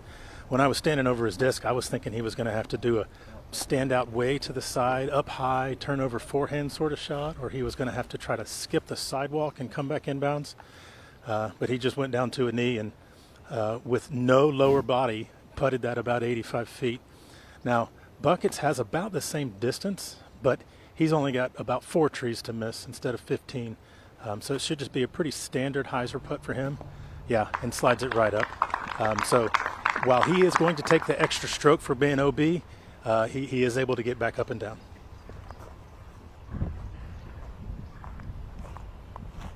So Ganon's birdie streak is going to come to an end here on the 7th. Barella looking for his 3rd birdie of the round.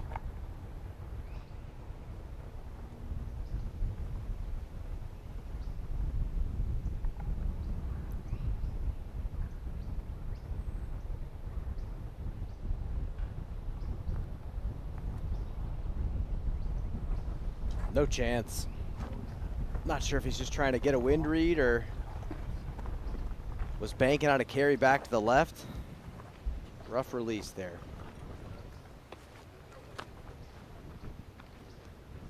Best birdie look. Saved for Ezra.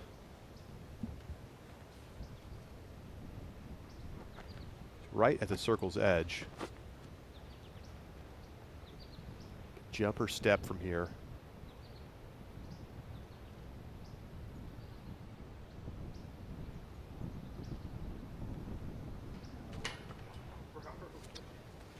A little bit low right.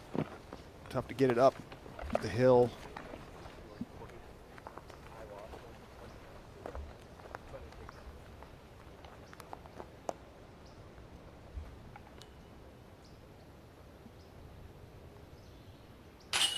AB in for par.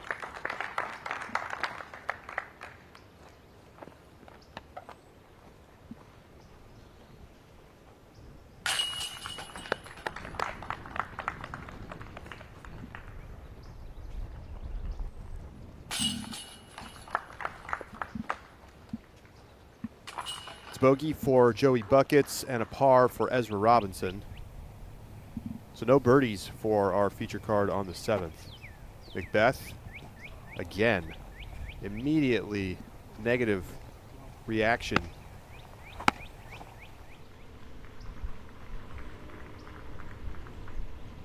Curtis on the 18th. This card has slowed play a little bit. They have 3 holes behind the card in front of them.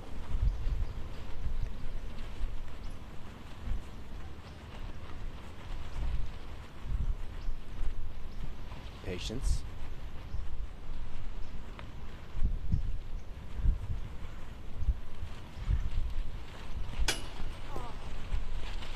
Solid run there from Curtis, but he'll have to settle for par. All in all, nice round. A lot of players sitting there at 6 under now. It's always an interesting thing to do when you shoot that hot round early like Ezra did. Now you're just sitting there in the clubhouse looking at scores like, is anybody going to beat me? 32 players within 5 shots of the lead. It's becoming a theme on the Disc Golf Pro Tour. So 8 is really interesting. You got this low ceiling.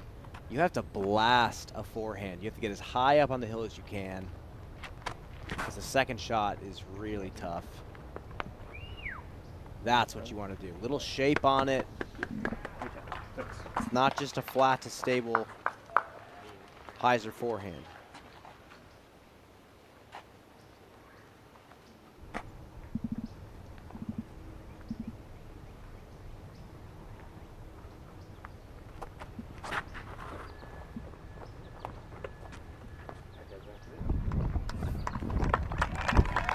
Nicely done.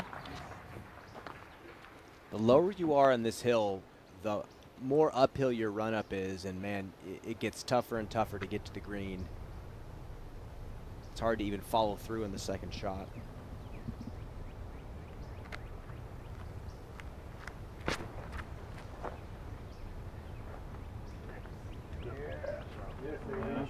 Yep. You want to get past the short pin. That's definitely step one.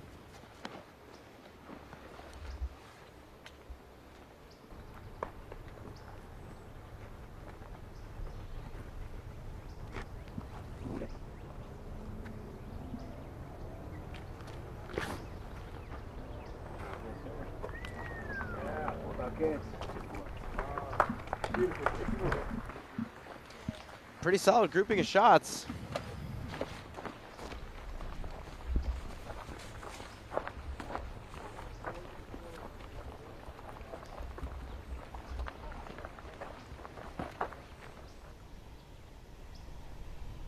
We go back to the 16th, second shot for McMahon.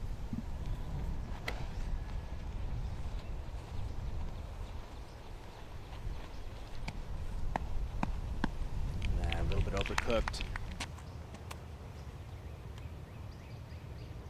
Macbeth teeing off on 9.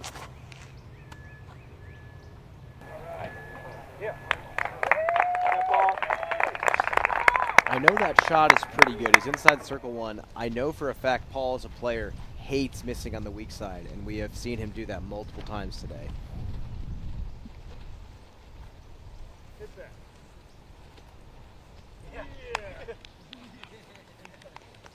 Gavin calling for it to hit the tree, and it does hit the tree.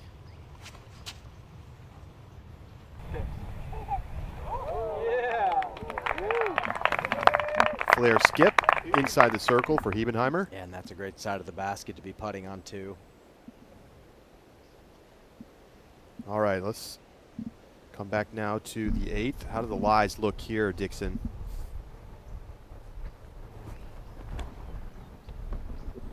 Everybody has about 400, but I promise right now, I see one flag that says left to right tailwind. I see another flag that says left to right headwind.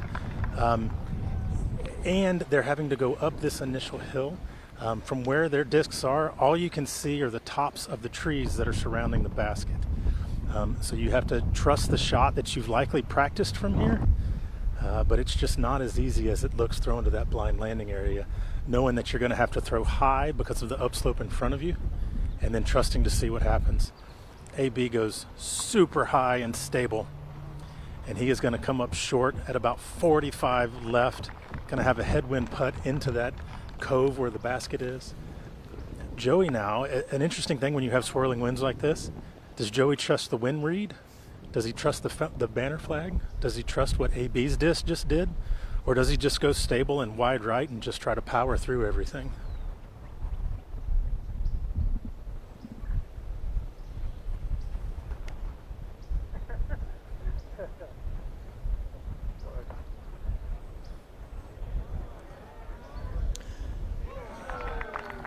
Wow. Wow. That is such a cool That was angle. OB for 95% of its flight.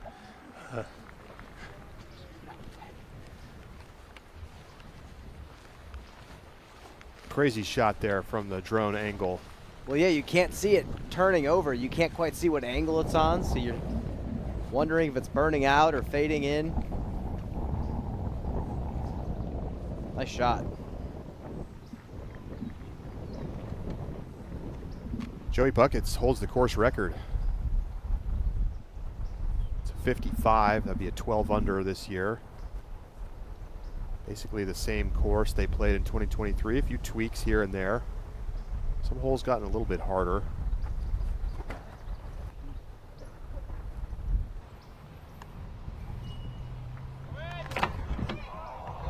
Hits the tree and was coming right to the pin, but it does kick out into C2. That was a super rejection from the canopy.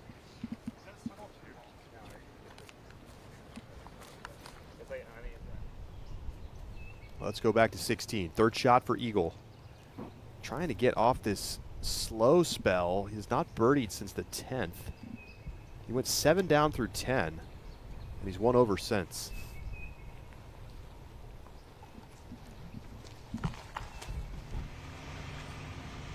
It's going to be a look for him on 16 as Macbeth knocks down the birdie putt on the 9th.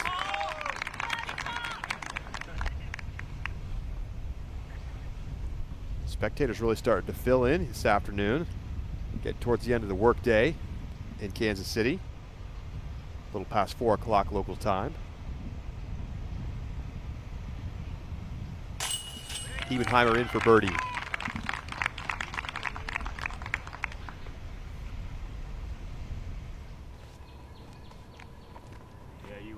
We check in now with Austin Turner. We got a lot of airtime for Austin back at the Music City Open, and he's playing great again. He's 1 shot off the lead.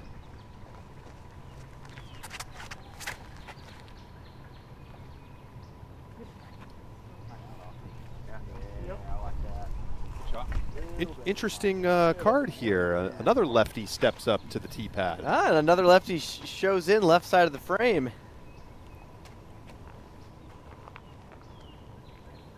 This is such a treat for these guys. They never get to get win reads from each other.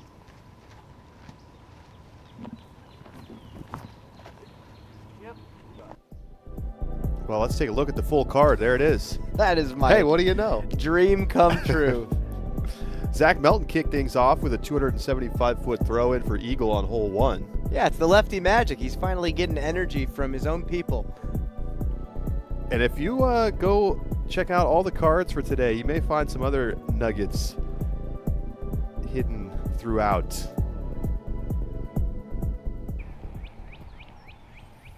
I think my favorite is Luke, Matthew, John, and James Conrad. It is Easter weekend after all. Hey! As AB knocks down the birdie on the 8th.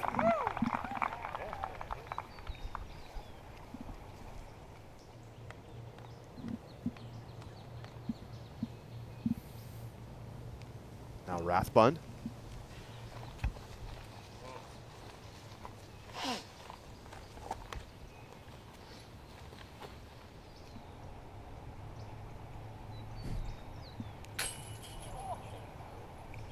Off chains for Ezra is a nice run.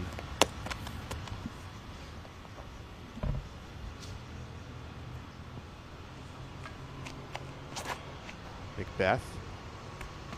Again unhappy. It's the same mistake he made on 3, just softed it. I don't know if it's too much hyzer or he's not feeling the hit point. Ganon to go 7 down through 8. Man, he is just an unbelievable player when he is locked in like this. Yeah, sometimes he's just making the game look too easy when he's playing like this. Eagle in for the birdie. So he is now into a share of the lead. Right alongside Ganon and Ezra Aderhold in the clubhouse. Kyle Klein up ahead through 17 after back-to-back birdies. So it's a 4-way tie at the top.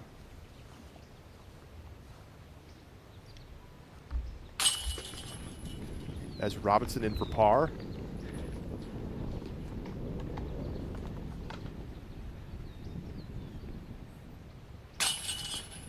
Joey Buckets taps it in for par. Yeah, I highly recommend When you watch Ganon play around like this, where he looks this in control, go play around yourself afterwards. Just go remind yourself how difficult disc golf actually is.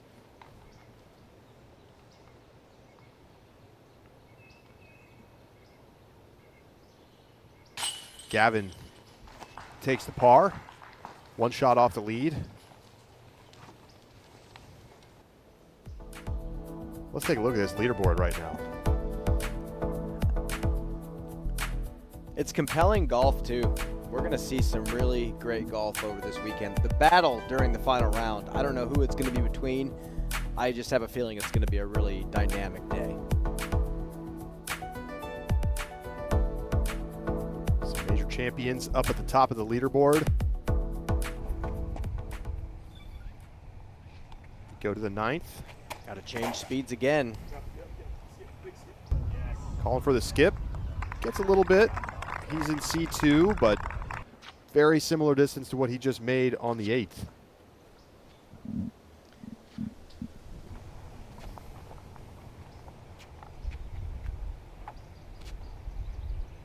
Be interesting to move this basket more to the left and tempt the players to throw the backhand more. This forehand is really the option to keep it low under this canopy. Yep.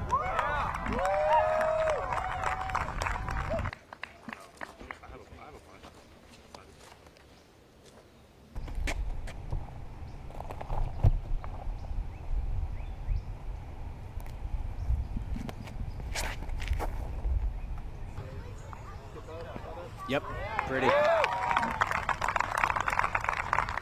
We always have Ezra to show us the harder shot on some of these holes. Tee shot on 8, tee shot on 9, both just begging for the forehand. Tee shot on 5. But the ability to hit gaps with that backhand, tremendous. It's got to feel rough. Watch the rest of your card, pure this shot.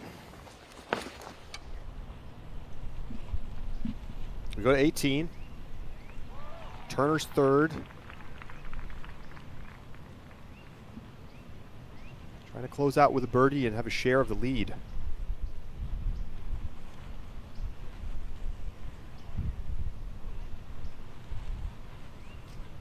Oh no. I It's think gonna they be called right him by safe. that line, yeah.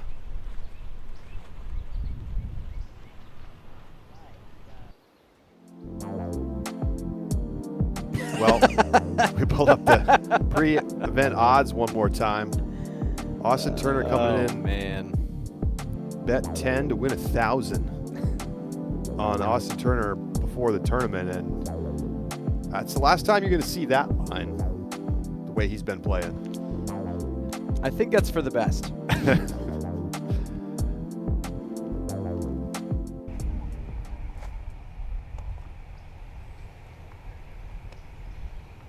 Anderson 2nd.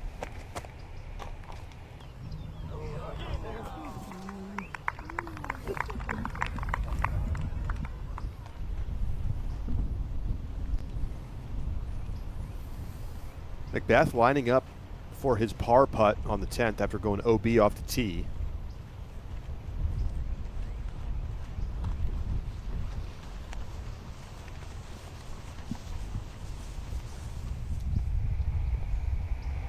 He's had some birdies, but it's just been tough sledding for Paul. Not his day. Ganon for birdie. That one just fell out of his hand.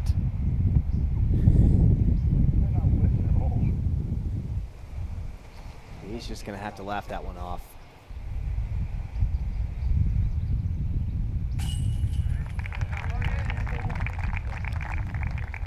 Anderson in for par. Slowed down after the hot start. Robinson for birdie. Oh no. Wind's picked up a bit here and maybe affecting these guys. That's birdie for Barella. Yeah, takes a really committed stroke to let these crosswinds help you.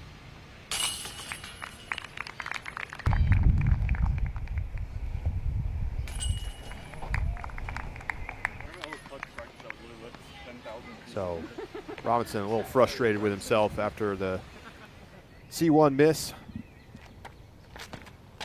He goes 4 down through the front. Solid number. Oh. I love this from Eagle. Little flip-up turnover on 17. Wonder if he's just really not trusting the backhand timing.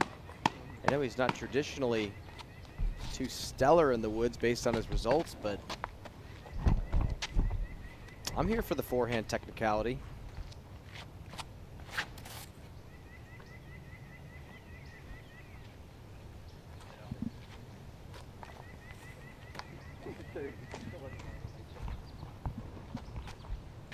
Rathbun finds a line. We're going to take a quick break here on the Disc Golf Network. 7 under is the number right now. What will it be by the end of the round? We'll see what Ganon can cook up.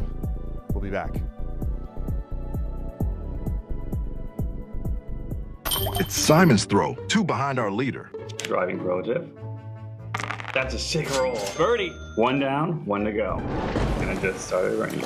Test of strategy, timing, and karma. Do you have what it takes? Order your game today. In the last 2 years, the Power Disc Golf Academy has helped over 12,000 disc golfers improve their game. Our program has proven time and time again to increase our members' performance and ratings. With over 250 video tutorials taught by the world's best players, it's easy to see why our academy is so trusted.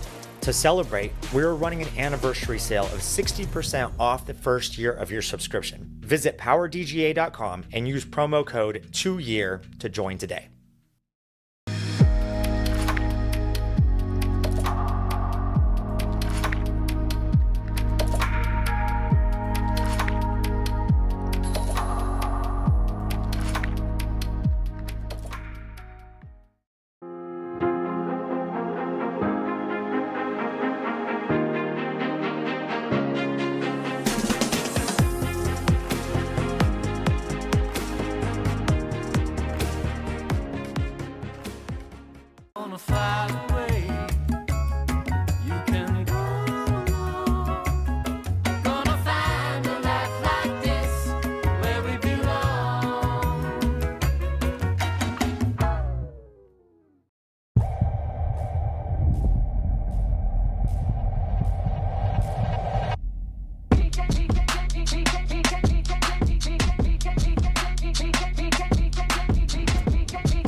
Well, we saw Austin Turner's approach shot. It looked like it might be on the line, but no, he was out of bounds. So he will be throwing from where he went OB, his 5th.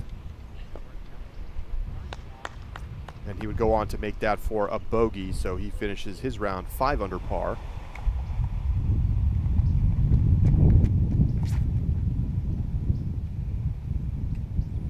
Back-to-back birdies for Barella coming into the 10th. Oh, okay. I think it's going to be a turkey, Brian. Look at that thing. Video doesn't do it justice. If you're there in person, you're watching this guy throw 487 and swing it like 100+ feet wide to get it to come back with the wind blowing the way it is.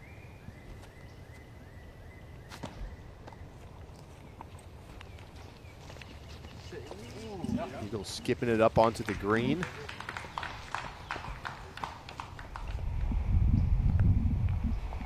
It's in circle 2.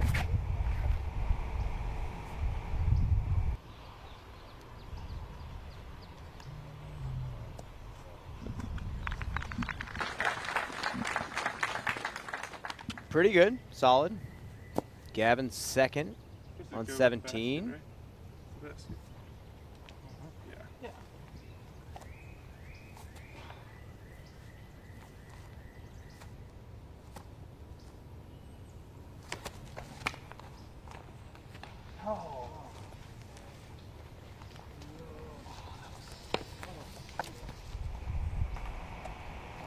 Back to the 10.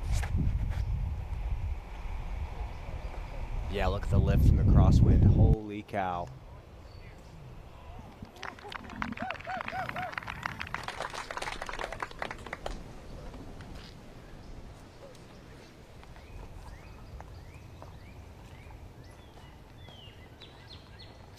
Gavin forced to just pitch up.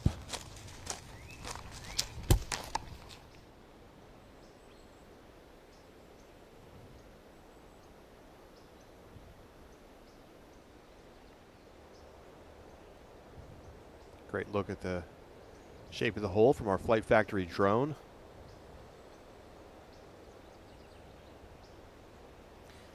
This is such a good hole to watch pro level power. There's a lot of really good holes on tour that showcase that. I think about hole 14 at Maple Hill.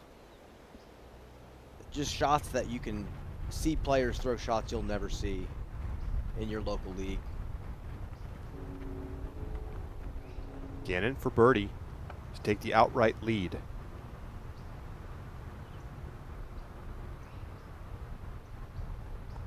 What a correction. Didn't get the lift of the previous hole from his words, but that was a perfect read. 8 under through 10 holes. Ganon Burr is your solo leader with 7 holes to play.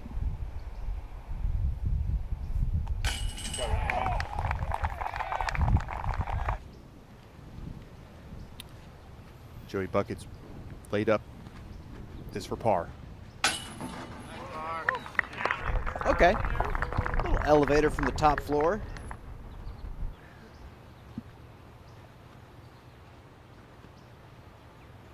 Robinson for birdie. Gets it to go that time. He gets to 5 under.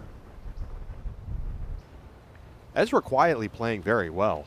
It's just that Ganon is playing incredible right now. He's done that a few times this year. He's kind of been in the shadow of somebody else on his card, but he just sneakily ends up having one of the better rounds in the card. And that's 3 in a row for Anthony Barella, who's now 3 down through 10. Flight Factory now offers profile photos of every disc with parting line height and dome measurements to help you know exactly how the disc will fly. Avoid surprises and shop at flightfactorydiscs.com today to find the exact disc you are looking for. Macbeth on the 11th. That's a beautiful shot. He'll be happy with that one.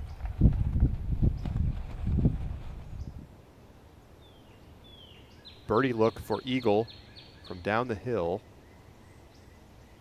to get a share of the lead.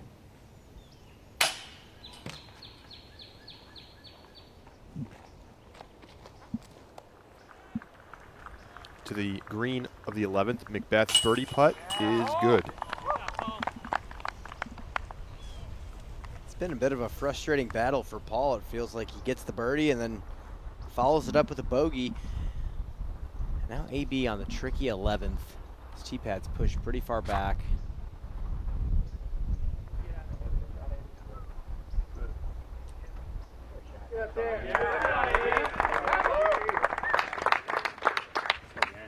That's good. That's real good.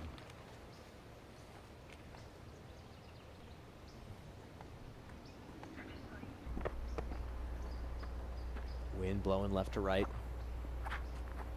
35% of players taking birdie so far on the hole. Saw a lot of players going big Anheuser over the tree line in practice.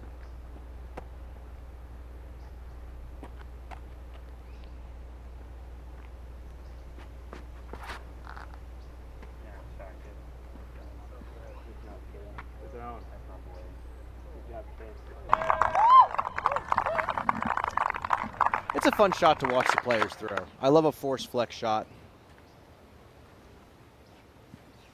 Just so happens that that shot is the bread and butter for these two guys.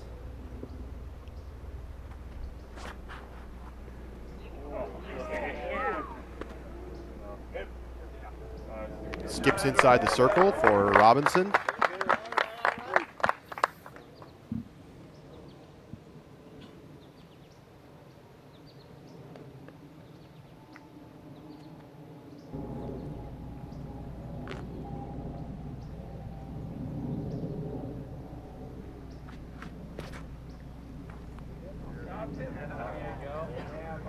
find edge.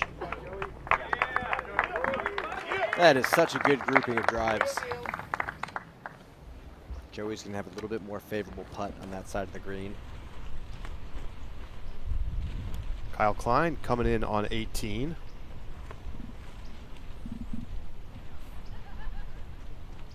Sitting at 7 down.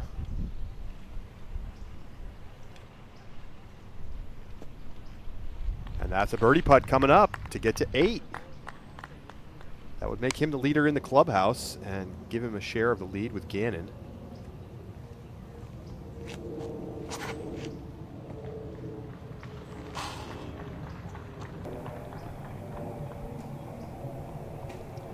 You could not place a drive in a better spot. That's so good.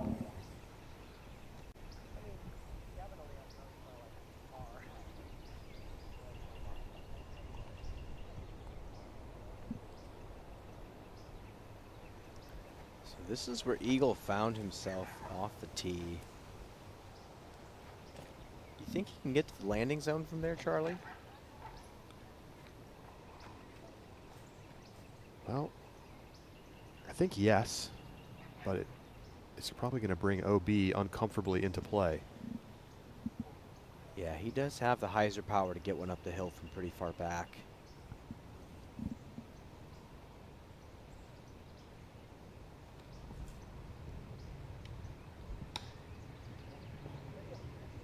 Maybe not from that far back. We'll just have to see. Up ahead to the green, Klein to finish with 3 straight birdies and a share of the lead. And he's in. 8 under par day for Kyle Klein, provisionally 1062 rated. There's his scorecard for the day. Pretty slow in the front. It suggests that he could shoot 3 or 4 strokes better, I think. There's a lot of birdies in that middle stretch that he did not get. Solid day. A little bit of a tail left to right. For birdie. That gets him back to 4 under par. First birdie since the 5th.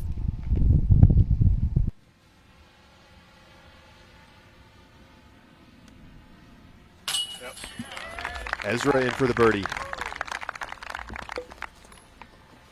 Could be looking at our second star frame. They did it on the first.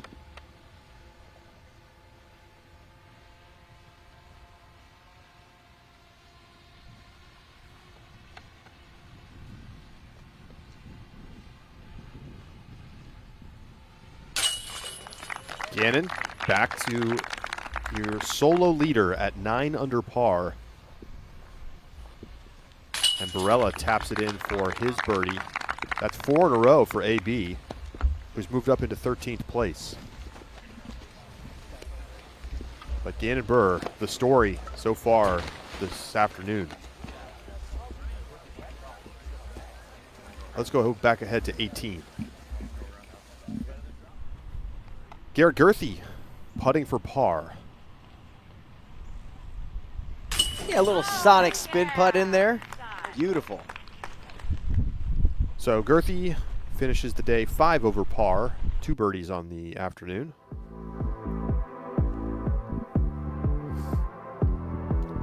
Nine down through 11 holes.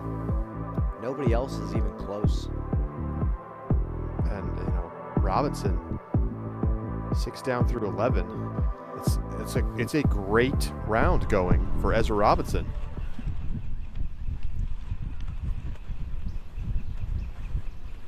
But still 3 shots back of Burr.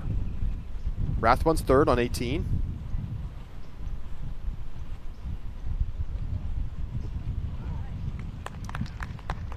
C1.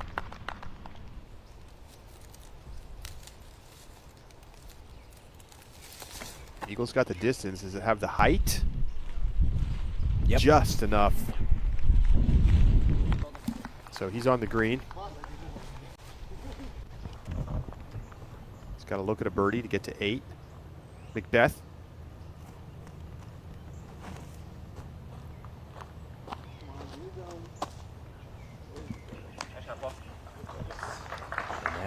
near perfect shot on the strong side of the basket with the tailwind.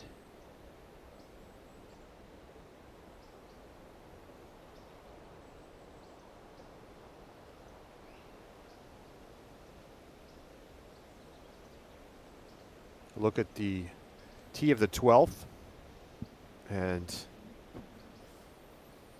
a lot of room along that left side, but there's a Mando that makes you go right down through the middle of those trees. And there's a reason there's a Mando. There didn't used to be one, Brian. Well, when you give players like Ganon a chance to break a hole in half and show you that you need to put one in, he's going to do it. And, you know, back when Ganon played here, he goes completely sideways and blew a lot of the minds of the people of Kansas City. This goes over 2 different greens, and he puts himself wide open into play. And this is round 2. He goes inside here, also gets up and down. Par 5 at the time. It's par 4 now. So pitching out of the trees onto the green. And so they had to put in the Gando. Sorry, guys.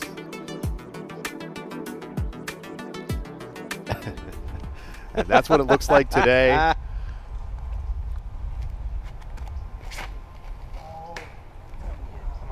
rare miss with that disc from Anthony Barella. Eagle for birdie on the 18th to get to 8.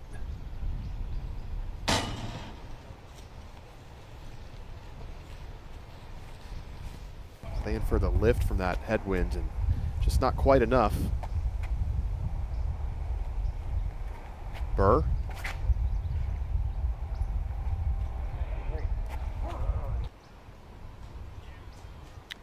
It's right on the mulch. That's nearly the exact same shot that Paul just threw. He's going to have a super straight shot to the basket. And for him being on that right side of the mulch is perfect for the way he likes to throw.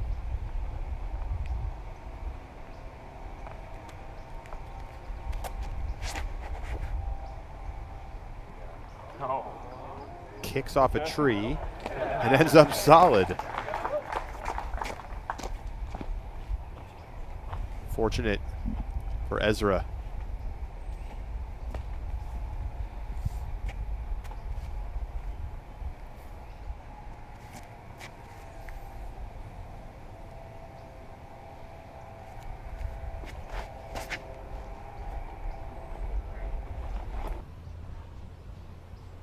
Oh yeah, that's going to be just fine.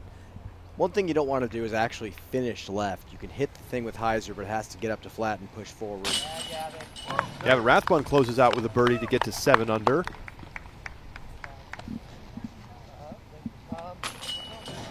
And Eagle will tap in to finish up at 7 down as well with the par. So solid rounds from Eagle and Gavin. Macbeth in for the birdie to get to 3 under.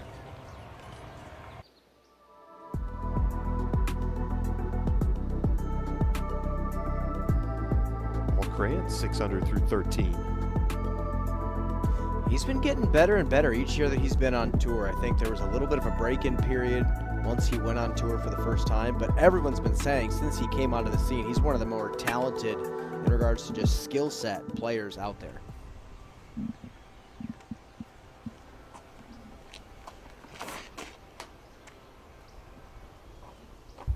Big forehand on 13 from Paul. That's going to be decent. And here we go. AB is going to go high. This is the line that Ganon took in round 2, the one year he broke this hole.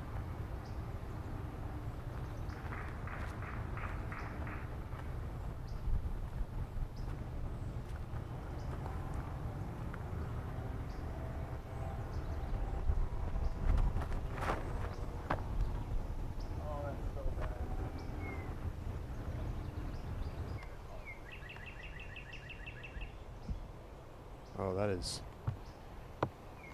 deep off to the left. Man, he's really been grinding this round. He's been finding himself in those positions where just getting back there, getting set up, having to struggle on a shot, it just exhausts you. Here's the shot. You can see that yellow disc flying up over the treetops and going way left. And it does find out of bounds.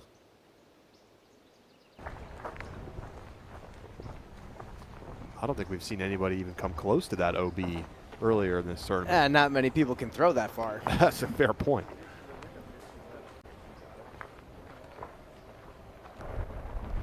I do like that they've made the OB pretty tight down the left side on this hole now. I like the creativity. They've opened up the OB towards the basket because of that.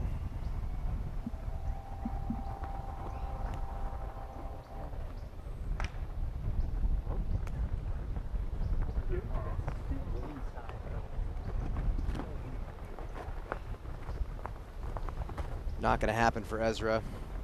That's a tricky angle from back there. Just a quick correction. Eagle 3-putted on 18. We didn't see one of those putts, but he ended up taking a bogey, so dropping to 6 under. Joey Buckets, second shot.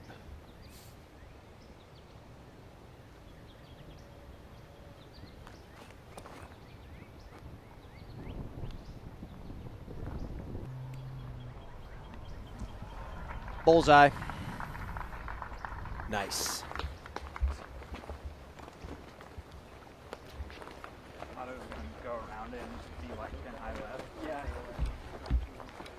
You never see a player like Joey throwing out of his shoes, so to speak. He's never thrown hard enough to where he can't hold a follow through.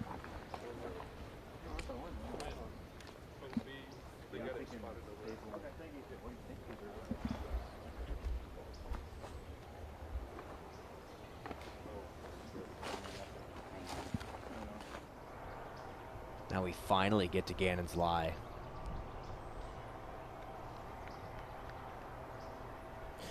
He did the exact same thing yesterday.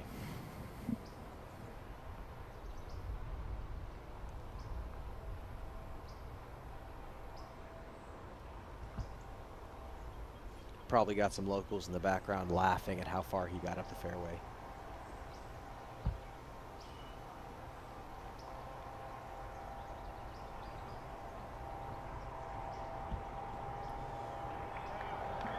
Inside C1 to get to double digits under par.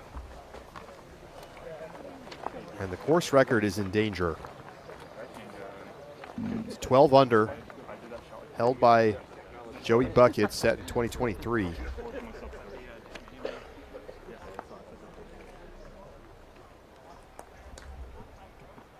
Joey could easily play some mind games and say, hey, buddy, you're playing so great. You might even break my course record if you keep playing so well.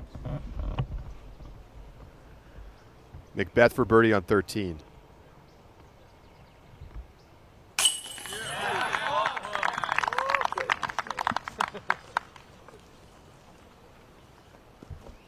So another birdie for Macbeth. That's 3 straight. He's at 4 down.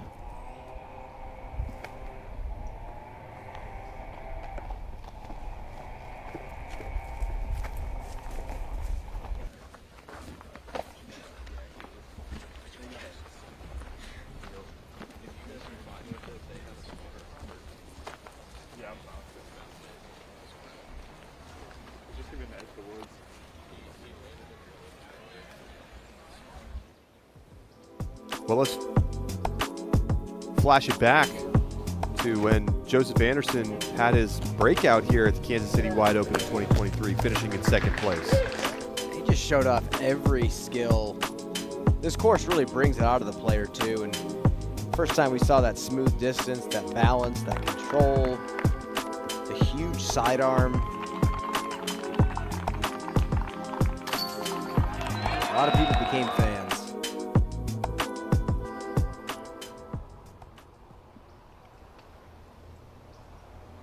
Yeah, a bit of foreshadowing for his Idlewild win last year. First Pro Tour victory. Tremendous performance that weekend.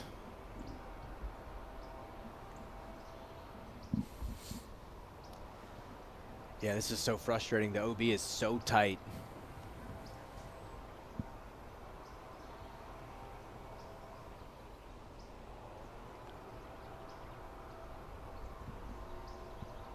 Maybe about 250 away from the pin.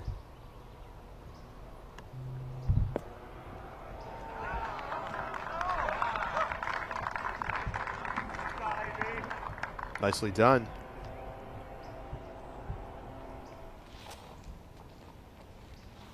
We go to the 15th. Paul Kranz sitting at 6 down.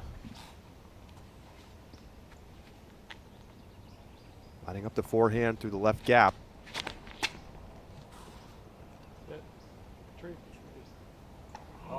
Oh! Yeah, hit the tree. Ask and you shall receive, my friend. Take another look. That was a rocket of a forehand. If that hits nothing, that's 75 feet long. But better there than in the water. Clips a tree and oh my gosh. Doesn't miss the basket by much. He'll have a tap-in birdie. Here's Ricky. He's been going skip. Oh, and he nearly puts it in the basket with the skip off the land. Shank, almost ace. Nearly putting it in one shot. Oh, and he missed the line, too. He went outside.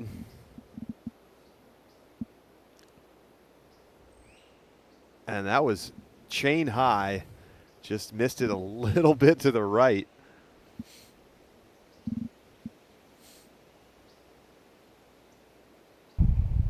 Fans can use code DGPT to save 20% off their order at oneshotenergy.com and explore a wide range of energy chews, focus chews, and voice drops. That a moment ago, Ezra missing the par save putt. And we go live for his bogey putt. In for the bogey. Cools him off a little bit.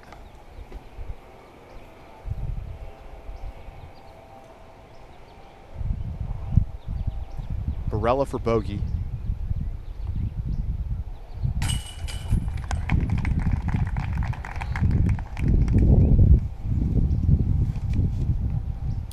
And how about this? Ganon Burr, a tap-in birdie to get to 10 under through 12. Oh.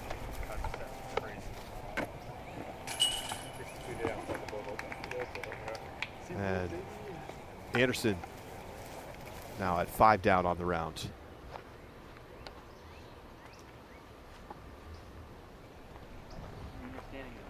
Ganon checking the wind, and he will head to the tee box.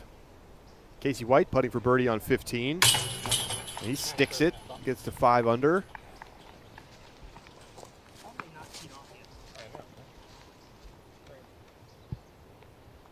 Yuli in for the par. He is even on the day.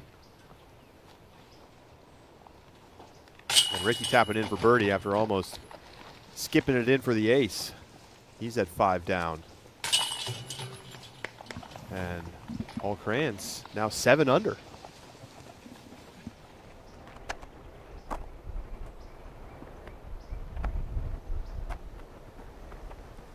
You get a little reprieve on this hole. Pretty generous. 364. Down. Yeah.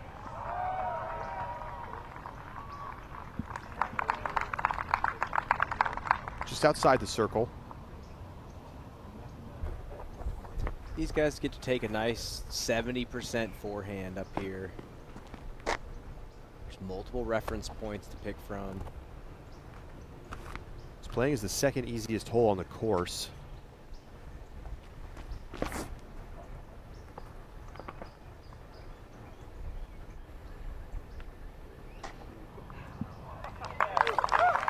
Yep, just do that.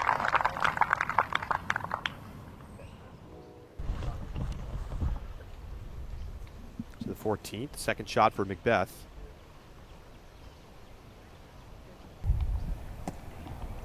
Wow. Oh my goodness. And you hear a spectator reacting. AB not happy with it. Didn't miss by much. Circle's edge.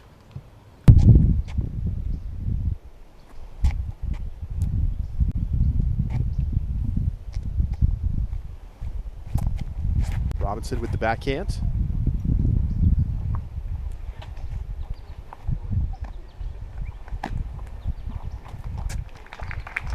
And he's on the green.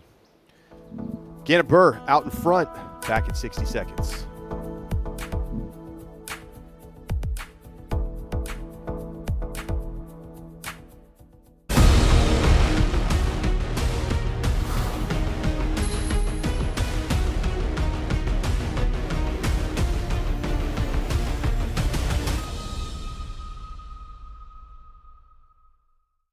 Hey, Mom. Yeah, we're in Liberty. We had an amazing time. Yeah, I'll send you some photos now. The facilities were great, and the weather was gorgeous. You'd be so proud. They played hard. We got great food afterwards and went through a museum. Of course, they wanted a treat, and they wore themselves out at the pool. It's been a really great weekend. You'll have to join us next time. Bend the reality of what a disc can be and discover Ultra Soft plastic. Ultra Soft has the best grip and flex of any plastic Prodigy has ever made. Check out the entire collection today on ProdigyDisc.com or your local retailer. Jake Hebenheimer throwing his approach shot on the 14th.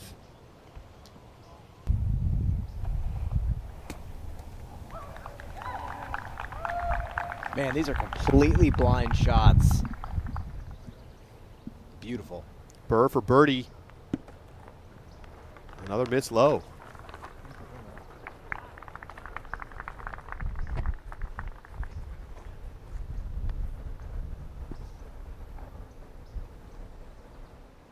One for three from circle two. He's not missed inside the circle. Barella for the bounce back birdie after the bogey on 12.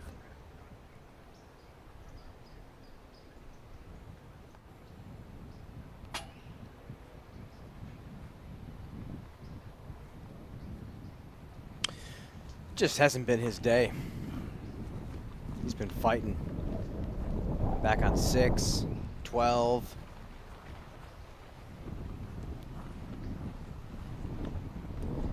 Dixon, are you hearing any chatter out of AB? What's he saying to himself?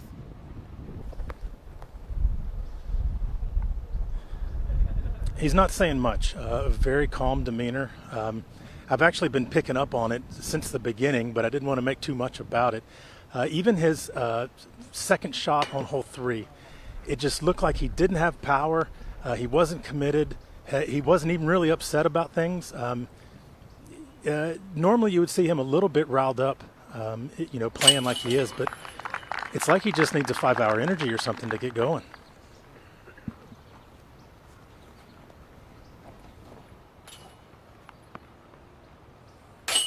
Ganon taps it in for the par. Ezra getting a birdie to get back to 6 down. And Anderson in for the birdie. He's at 6 under. It'll be a bogey for Barella after the 3-putt. Over to 14. Hebenheimer.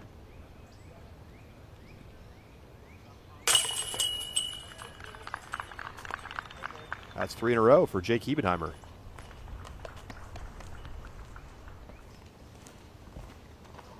Macbeth.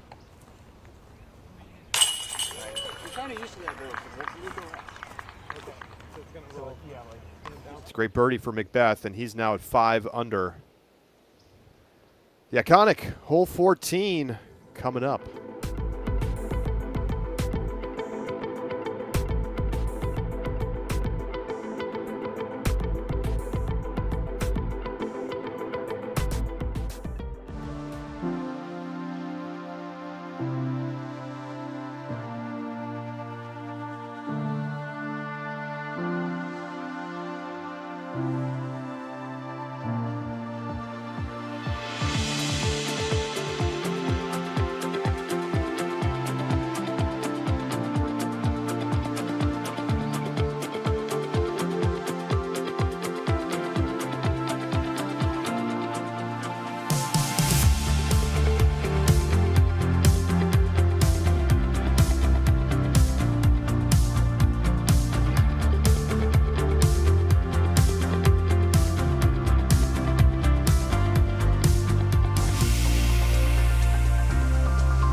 Jonathan.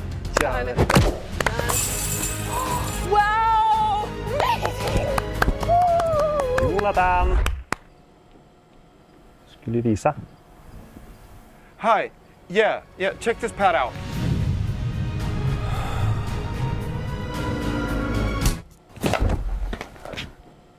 I think you should use your wrist a little bit more. Why not? Is he okay? Yeah, he's fine.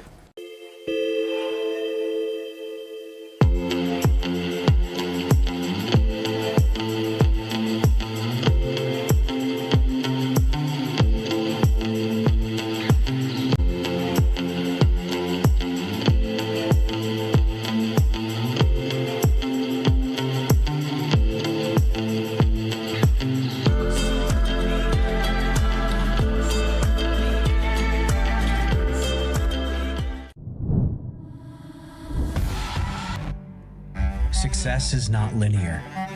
It takes time and it takes belief. A belief that there is no ceiling and that the bar can always rise higher. A belief that if you set your sights to the horizon, the future will meet you there.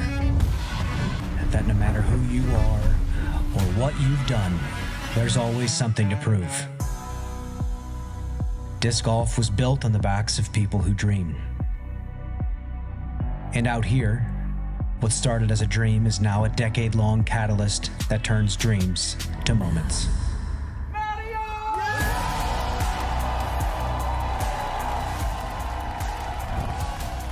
In our 10th season, we invite you to join us as we celebrate this beautiful game and all the moments that make it great. Catch all the action, all season long, live on the Disc Golf Network.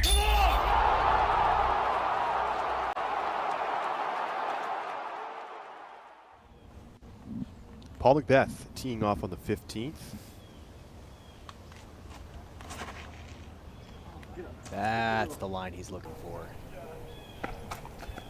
That's so pretty. Nice shot.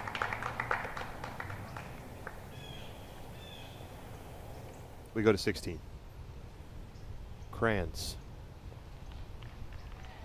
3 off the lead.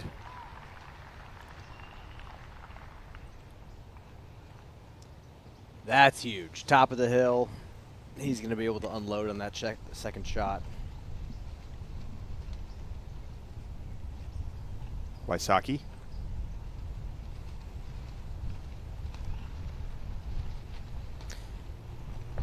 Okay. I was just about to say the same thing. Longest drive he's seen.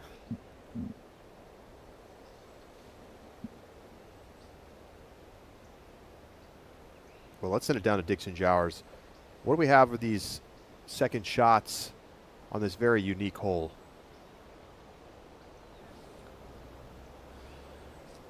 Yeah, 14 is really a great test of these players.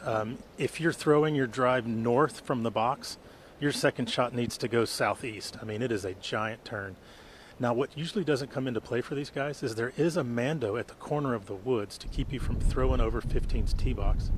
So AB is going to have to make that in order to progress down the fairway. The rest of these guys are far enough where the Mando's not really in play. You just have to deal with the regular construction of the hole, which is nothing but 425 feet downhill, sloping left to right with water behind, OB right and left. It is a diabolical hole. And then just for a little extra salt, if you land the green, that's great because it's flat and mulchy. If you land 20 short of the green, it's sloped and hard pack heading towards OB. Yeah, we watched the beauty of this hole yesterday at the match play. I highly recommend going and watching Matty O's shot during his match on this hole. It was just gorgeous, showcasing the technicality that's being asked of these guys. Let's go back to 15. Hebenheimer.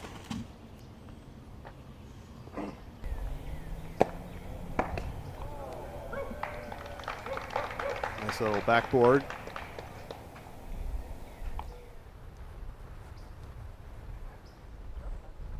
Jake had a shot on hole 18 to win this tournament. Would be great for him to come back and right those wrongs and get that victory.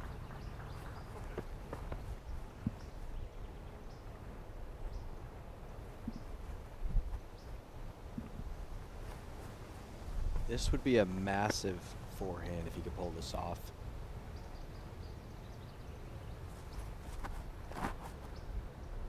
Oh gosh, that's so bad.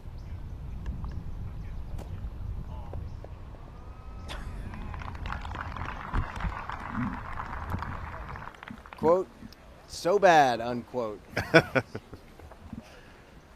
That's got a high standard right now, Brian. When you're playing like that, any sort of miss just feels huge. Still going to have a putt for birdie, and you know he's running that.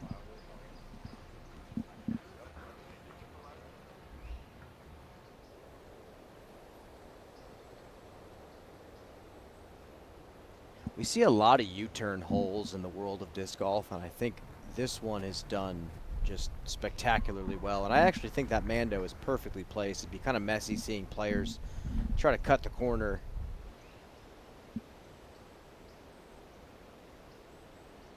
Anderson didn't quite have the angle to push it down to the green, so he'll be laying up for par.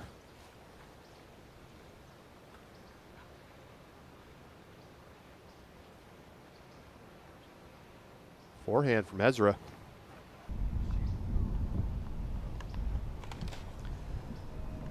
That is a huge error. Actually, a little perplexed as to why he threw that. I'm not sure if it was wind dependent. Ebenheimer gets the birdie on 15, gets him to 5 down.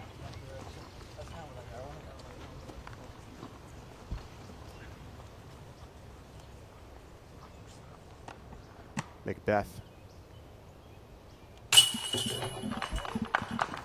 Another birdie for him. That's 5 in a row. It's a Yahtzee for Macbeth.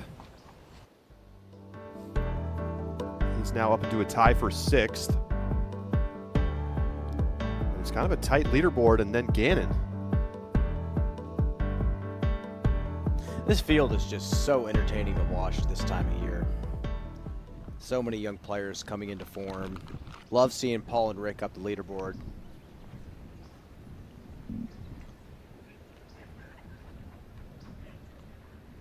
As AB is lining up this shot, Dixon, have you heard any chatter about that Ezra forehand and why he chose that?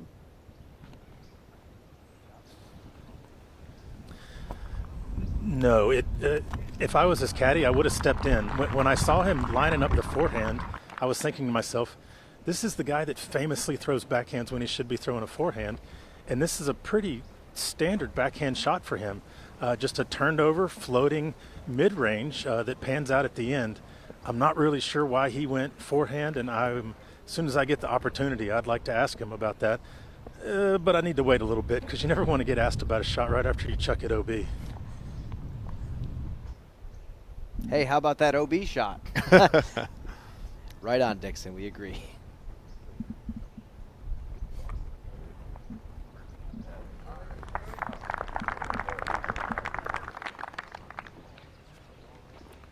Short par putt left for Anderson. So we saw the huge Ricky tee shot on 16. Here's his second. I think he just sprayed it. You're good. Way offline. That's exactly where he was during the match play. See if he can get as fortunate as he was yesterday. 4th shot for Robinson.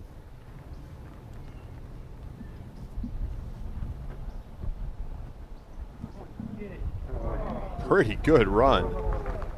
Right at the water. Thank you, man. Yes, sir. Thank you.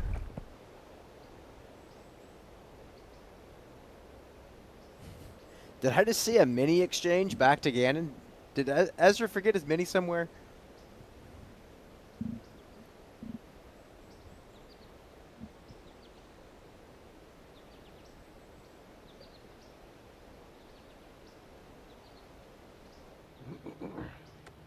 Ganon's Pacing it off, getting a feel for the wind.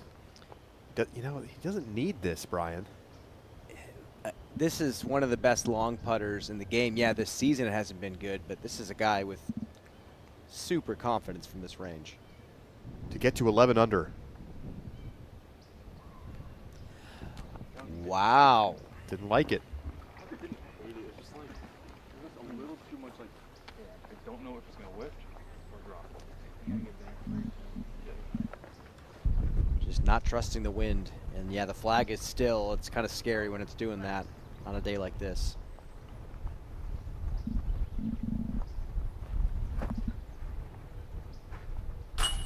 Barella in for par. Dixon, what do you make of the layup there from Ganon?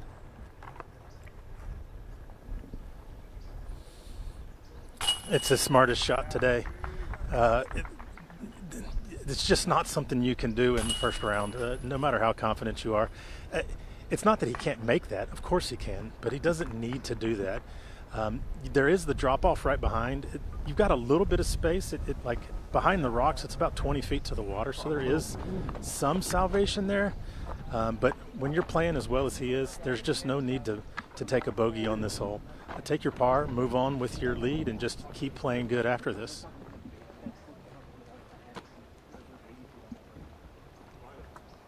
Well said, Dixon. You go to 16, third shot for Kranz.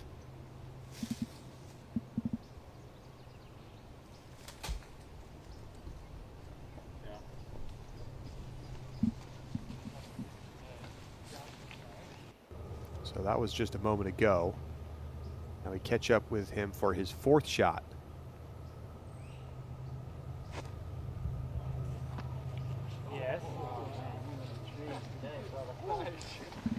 Showing off the skills. Nice shot. Go back to 15 and fly the hole. Well, for the people that didn't listen to Dixon say it this morning, Dixon, can you kind of fill in the fans watching for the first time what the local community feels about this hole? I mean, the only way to really get the birdie is to go out over the water. That water is downhill from the tee box at about 200. The basket's only about 275. However, that last 60 of the 75 feet is water. You've got a low ceiling, downhill slope from the tee box. So it's asking a very specific question that's best answered by a forehand, occasionally answered by a backhand. If you're not feeling great, there is no birdie line. You have to go out wide to the right and chip up and just move on to the next hole. It's about 50-50 in this community as to whether this is a fantastic test of disc golf or just a dumb filler hole. Brian, what's your take on it? I think it's provided a lot of entertainment for us. I really like the mix of players going backhand and forehand over the water. I love that it's not just leaning to one side. I think I'd love to see somebody figure out the skip shot on the right. It doesn't seem like it's a feasible move right now. So maybe a small tree or two going away in that gap. Might see even a third option get taken more.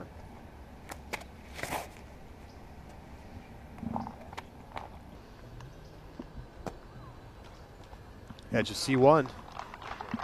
Seems like some of the players throwing forehand are throwing a pretty fast driver, just trying to ace it.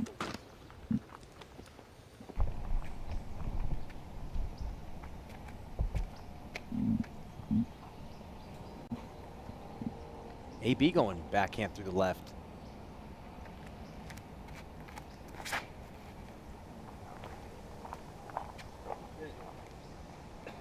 That is so nice.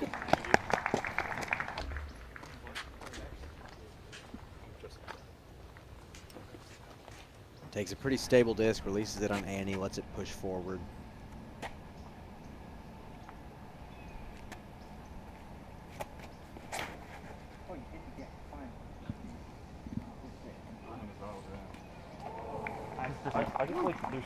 Another dime from Ezra. Almost half the field getting to birdie here on 15. Birdie putt for Wysocki on 16.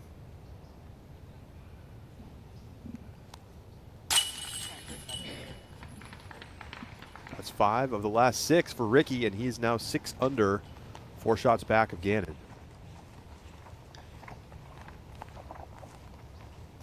Casey White in for par. Bewley tapping in. And Krantz in for the par.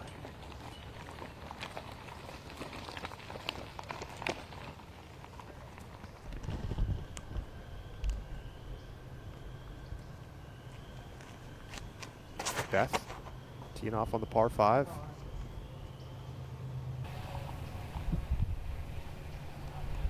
It's off to the right, but he's got plenty of room to throw that big distance shot on the second.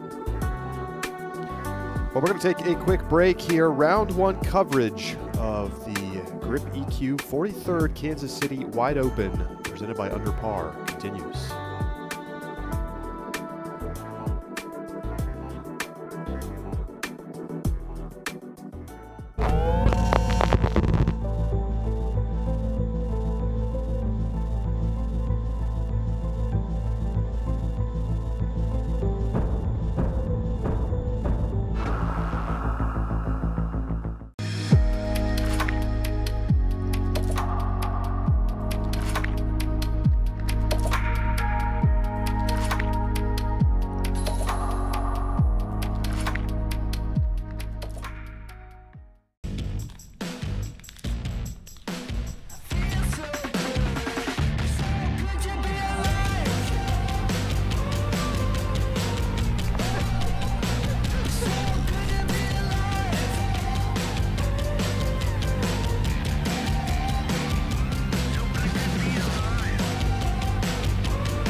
Joey Buckets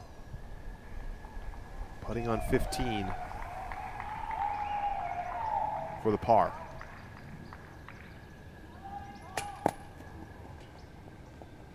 Off chains left side. Back to 16. Macbeth second.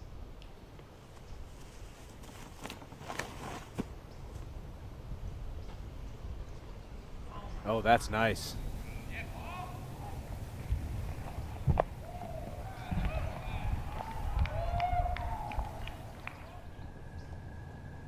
Back to 15, Ganon. Downhill towards danger once again. Does he run it this time? You bet. Birdie. 11 down through 15. 1 off the course record.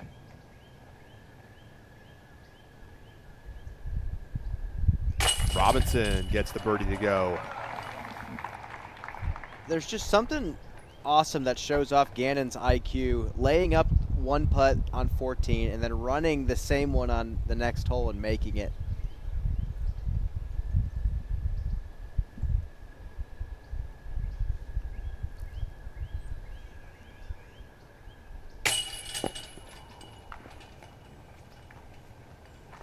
Surprising miss there from Barella. He's going to take a par. It's almost crunch time here in round 1. Our last break right here. Ganon Burr up 3 on Kyle Klein.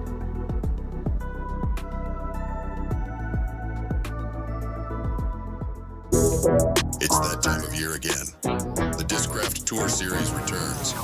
This time in the legendary Z Swirl Plastic. One of the most popular blends in Discraft history. The Z Swirl blend brings unmatched grip, durability, and those signature swirls that made it a fan favorite. Support your favorite Discraft pros and throw like the best. Discraft, built for flight.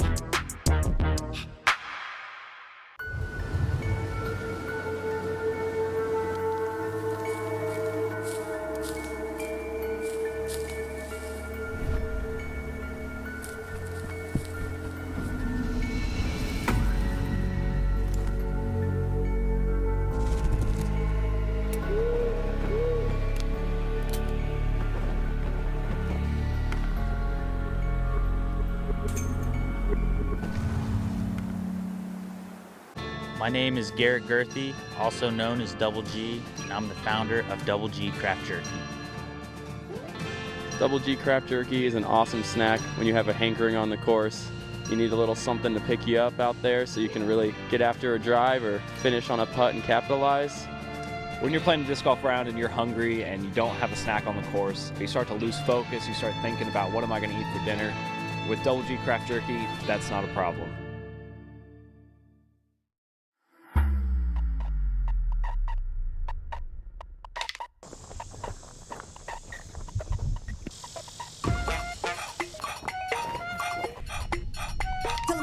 Trying to catch this wave.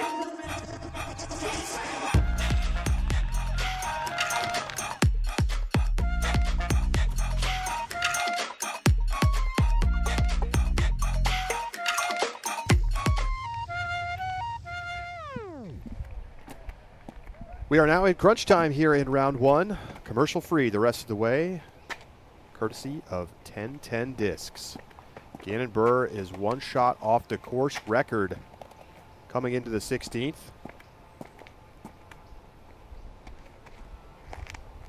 It's a pretty tight gap too. You see almost nobody hitting these early trees, but it's 25 feet across. Ganon going forehand. This is to hit the gap. Calvin Longquist got the eagle here earlier. Just under 30% of the field getting birdie.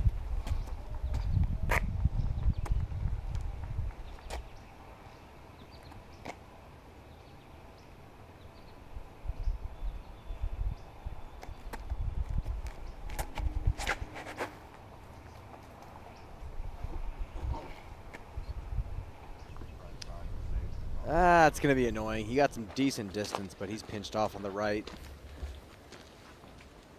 Let's go to 17. Kranz. Tied for third.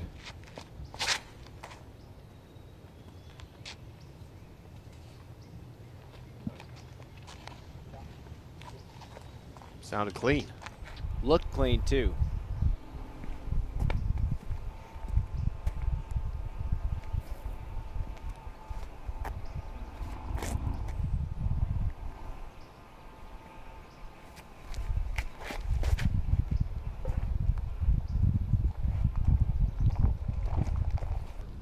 Man, he's so good at throwing those just tight spiral flex shots.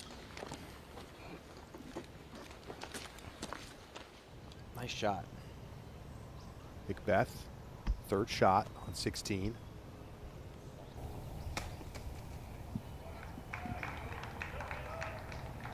Gonna have a tap in birdie. Wysocki's second on 17.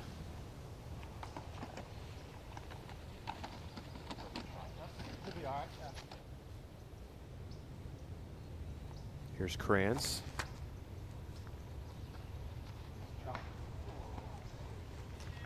Finds a late tree.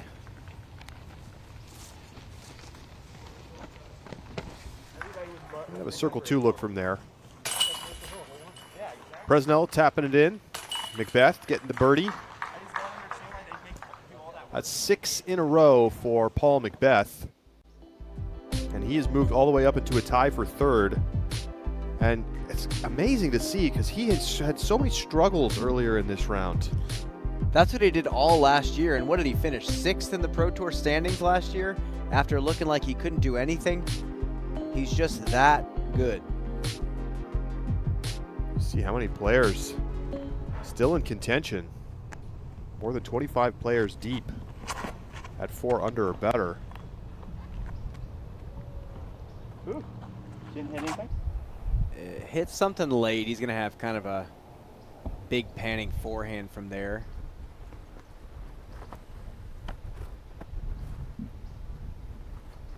Forehand again. He's really just trying to play for the 4.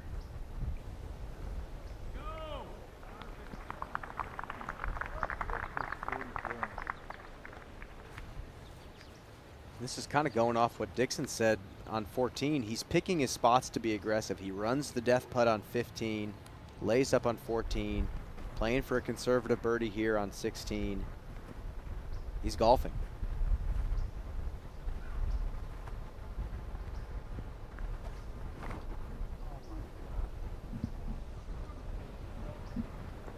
That's got to hurry back.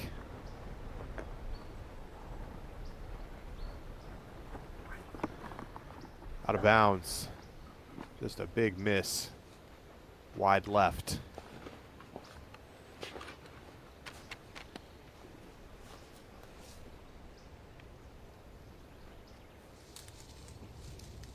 Long look for birdie for Ricky. From the shrubs.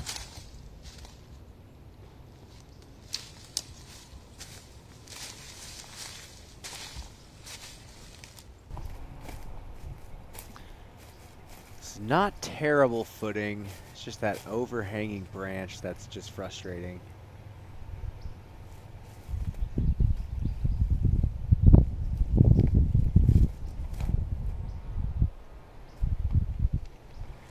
Didn't like his footing there, and come on. Maybe he got nice. Something kicking him back towards the fairway, and that's just fine. That's great.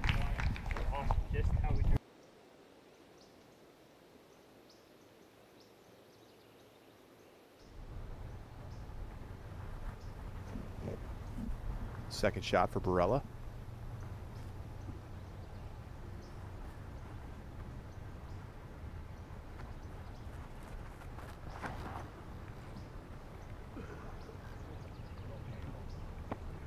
Another early release, couldn't quite get it to turn. And that is up against the tree line. I'm not sure if he's going to be able to bend one around that corner.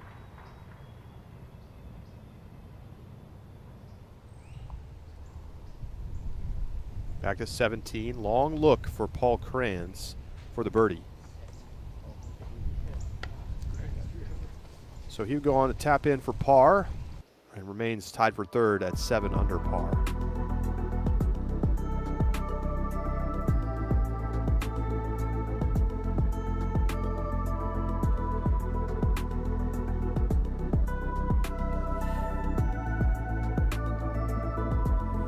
Isaac Robinson there at 5 down.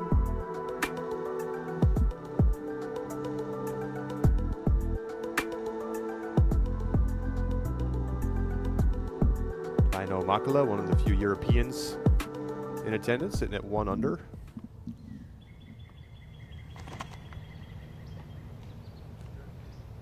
It's a sneaky forehand from Paul. That is really, really solid. A lot of trees to miss on that.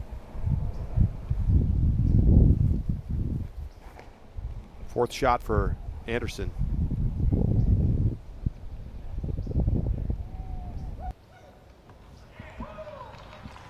Nearly a fantastic shot. He's down there, but that putt for 5 is going to be tough. We're seeing the fans kind of gathering in the background. I want to throw it down to Dixon. Dixon, we're watching Ganon have a fantastic round. We're commenting on all the good decisions he's made. What are the fans feeling? You've picked up any chatter? Well, when Ganon was lining up his forehand there, he asked the crowd to move back because he was going to be throwing over their heads. And one guy said, "I'm going to take my chances." And he was sitting right on the ropes. And his friend grabbed him and said, "If you get in the way of Ganon's heater after you get knocked out by this disc, I'm going to knock you out again." And the guy said, "But it may be my only chance to get hit by Ganon." Oh my gosh.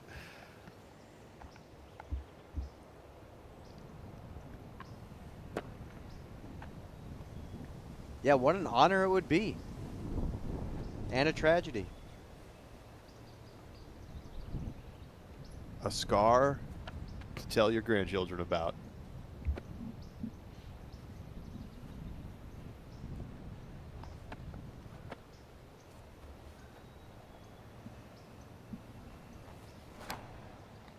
What is that wing bounce?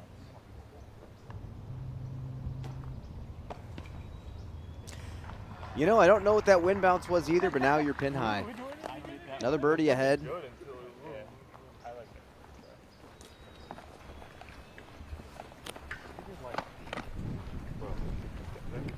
I wonder if there is a wind direction over the next couple of days where he does want to run the 3.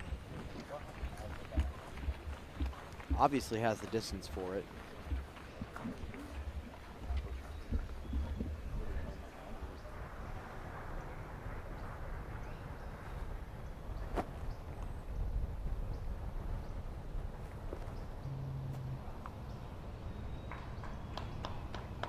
Well inside C1 for Ezra.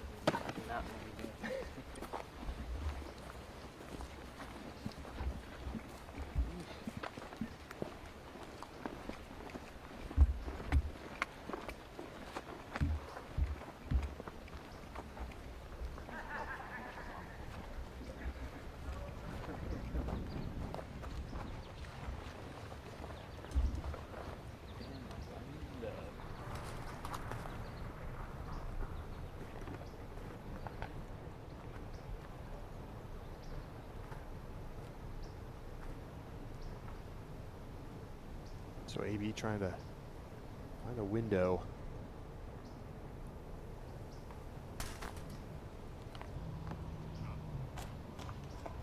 Nicely done.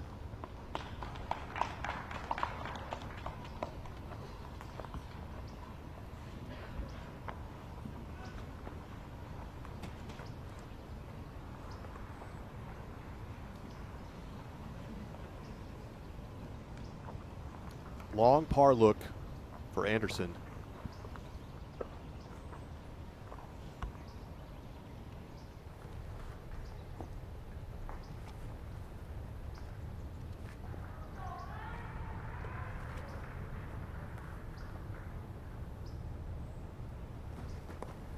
Get in there.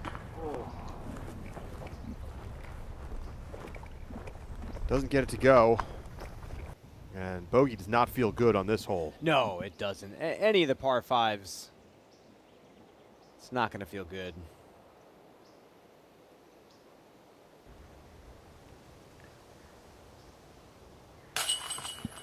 Ezra in for the birdie. He's got a share of third.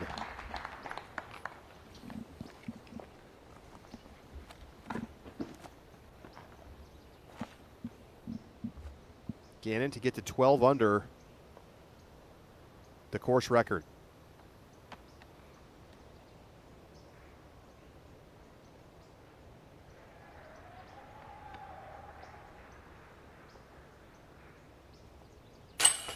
In.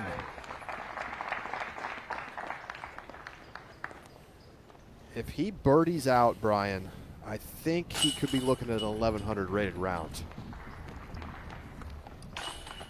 Yeah, you look at the separation and where everybody else is at, and I think that is what's going to give you that 1100 rated round, especially these days where players are saying it's getting harder to shoot one. Kyle Klein's 8 under, 1062 rated provisionally, of course, subject to change as the rest of the field comes in. Oh, yeah. It's over the rim. Par look for Hebenheimer on the 17th. And so his 5 straight birdie streak is going to come to an end, and he's going to take a bogey on 17.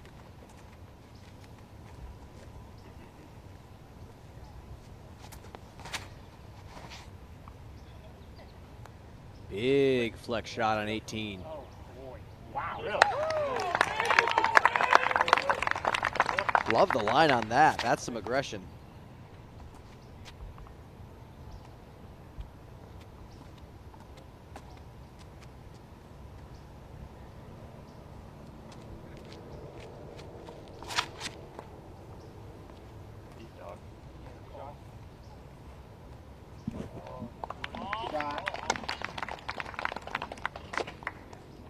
Or traditional shot there from Kranz. Macbeth putting for another birdie on 17. Does not drop for him. So his birdie streak comes to an end. He got 6 in a row. He'll tap in for a par. Ganon now 4 shots clear of second place.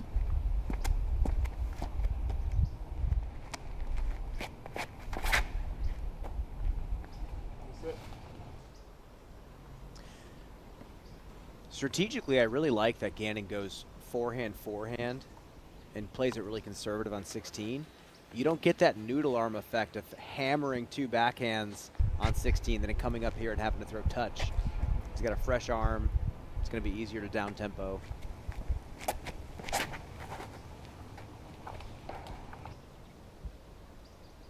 Ezra a little inside and knocked down early.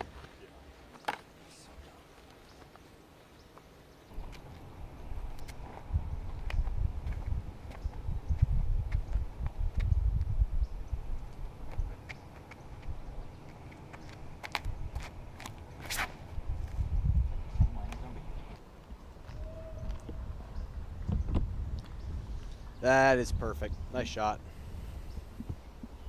Such a tiny landing zone. You go even just a few feet too long and you're throwing something way trickier.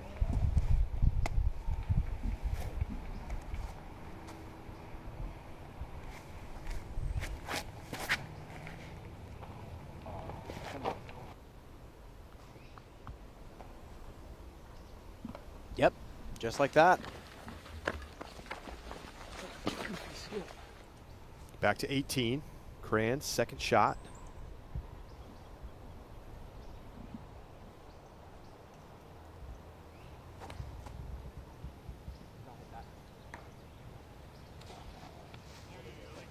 Go ahead.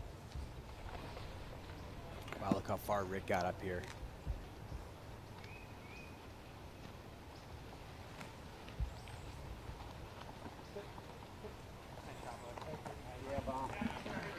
Perfect.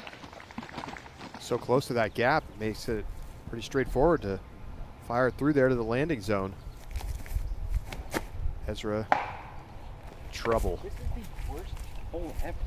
There's nothing you can do.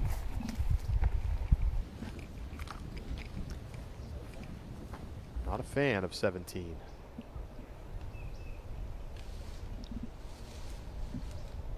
Back to 18, third shot for Kranz.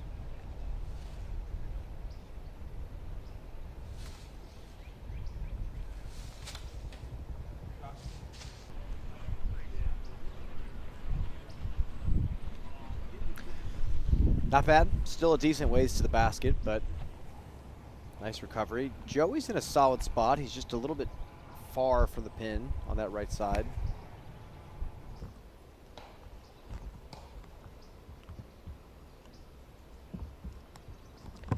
Not going to happen for Joey.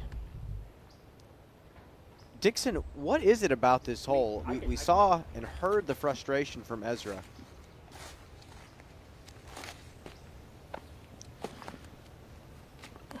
Yeah, if you were looking at it down from above, the fairway is basically shaped like a Z. And you have got to get to a very particular landing area to come up. Ezra, because he was off on the first and the second shot, he was trying to cut through both corners of the Z there. And he's come up right at about the edge of circle 2, maybe a little outside of that, still with trees in a way, with a left to right slope for him. AB and Ganon now, they're on the landing zone, but they're a tiny bit far.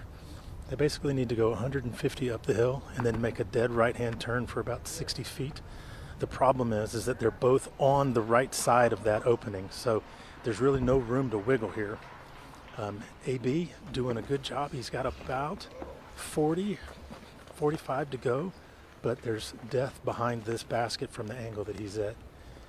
Ganon now basically needs to go back behind the basket and then come back down the hill. We'll see if Ganon can find an angle.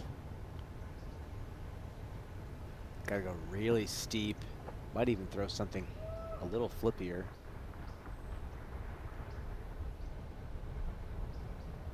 Or play the skip.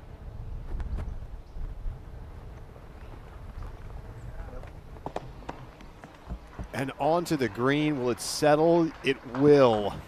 Ganon just outside the bullseye for another birdie. This is going to be one of those rounds where a guy who shoots a 6 or 7 checks his scores and then just throws his phone.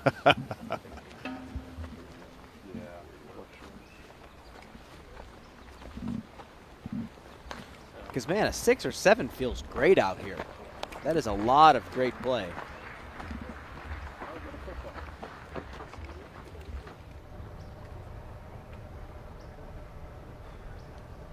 So Ezra throwing his fourth.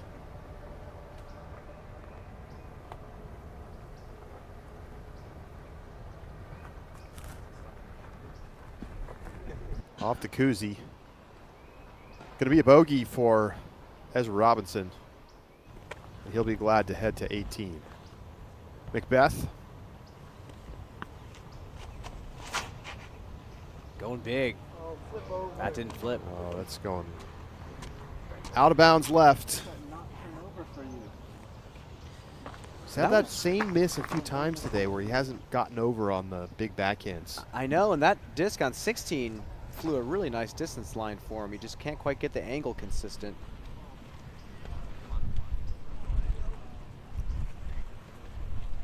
Kranz doesn't get across, out of bounds.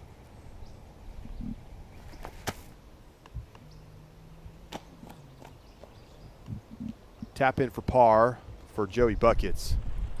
Back over to the 18th, Ricky's third.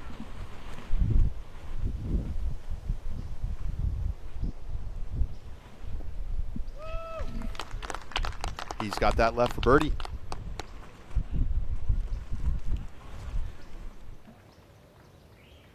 Perella to get to 4 under.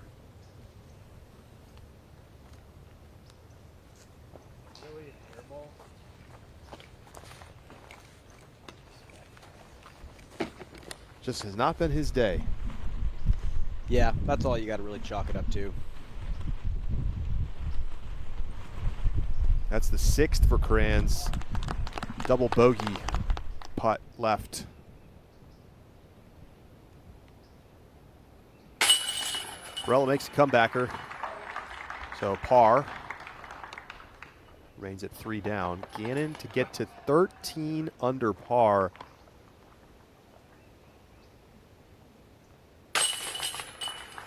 Easy stuff for the world #1. And this guy is just on a ridiculous heater today. He laid up a putt for birdie, and he's at 13 under par. Think of some of the shots he's had to throw to get these birdies. This course sets up for some really just spectacular disc golf and letting these guys show off what they're made of. He has been on the green in regulation on all but 1 hole. He's 12 for 12 from circle 1, 1 for 4 from circle 2. Just absolutely on fire.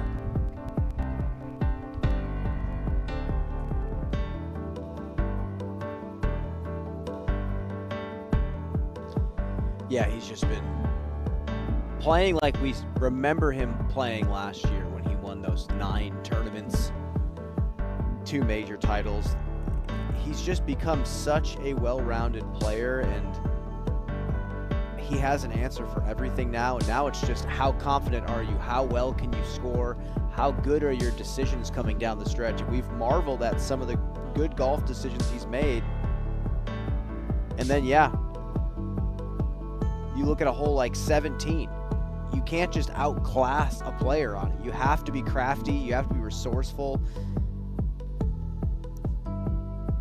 This forehand on 17 is just so specific. You got to play the skip towards the slope, hope it hits the brakes. Yeah. He's got an opportunity to perhaps shoot the best round of the year by rating. Ricky Wysocki shot a 1098 round 3 at the Shelley Sharp Memorial.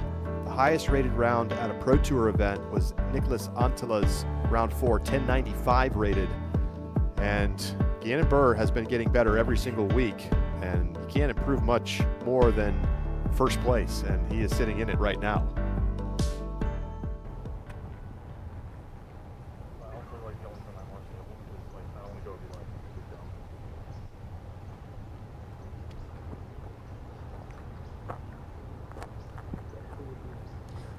Ganon has 2 1100 rated rounds, 1107 during the Green Mountain Championships. That was an incredible day. Ricky with a solid putt for birdie.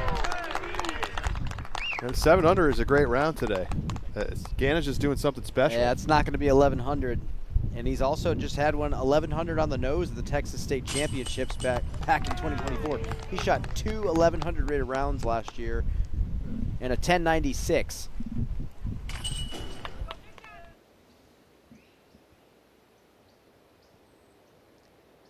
Now Paul, after going OB, he's just got to find the landing zone, take his par. Yeah, that's just fine.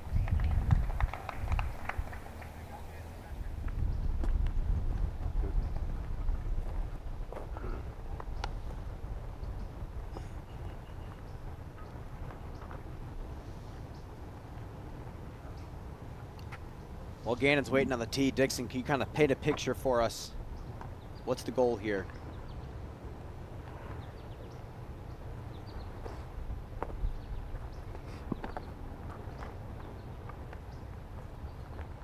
The top of the hill is 440, and it's 30 feet uphill from where they're throwing. Right now we've got pretty much a dead headwind coming down at them.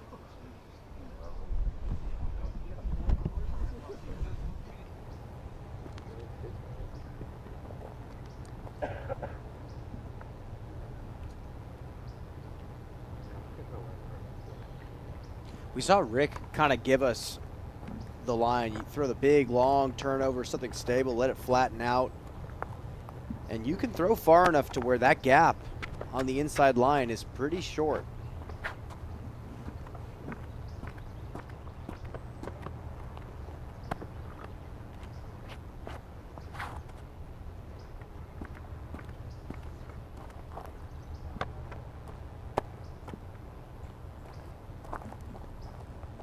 Here we go. Ganon trying to set a course record.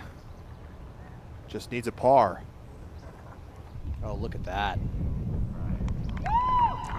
That's nice. That's nice. If it would have caught edge and flared a little bit, it would have been perfect, but I think he's going to be able to attack that gap pretty easily. And this is AB's big bomber disc. It's that red nuke he's been throwing all year.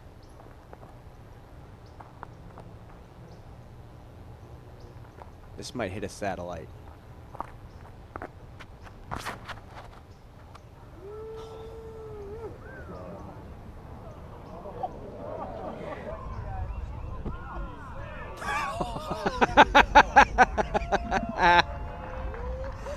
Oh, that's okay. Wow. He might be able to get a birdie from there. That's a good point. What a play. Just run it from that line right to the green.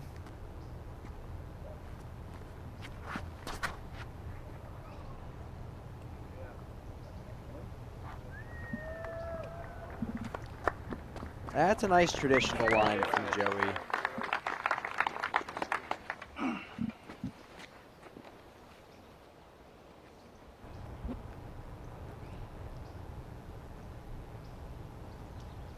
Dixon, as we're watching Ezra line up this drive, can you kind of tell us what the fans did when they saw that shot from AB?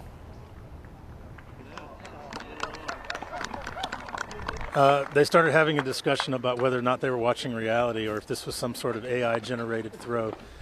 Where Ezra just put his disc is every bit of 450 up the hill, 30 feet into the air from the tee box. Anthony's probably 175 further. Just shooting a couple of distances from where I was, I've got AB's shot landing at about 600. The problem is the OB line, which was never supposed to come into play on the drive, is at about 570. Oh my You God. were joking about he could go to the green from there, but that's absolutely what he's going to do.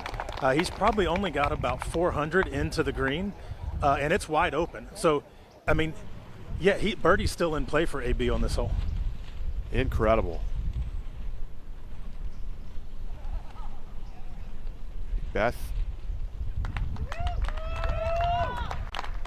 puts it to about 20 feet. He's putting for par to finish out his 7-under day. Look at the separation Ganon has created in just one round. This is a masterpiece. This round is, yeah, spectacular stuff. We've been waiting for it. We've been waiting for it all year. Does look like it's likely to come up just shy of 1100 rated if he gets the birdie.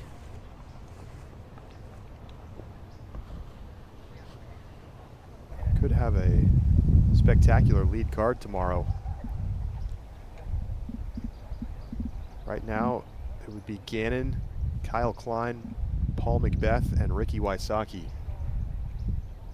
Hebenheimer for par on 18. And he's in.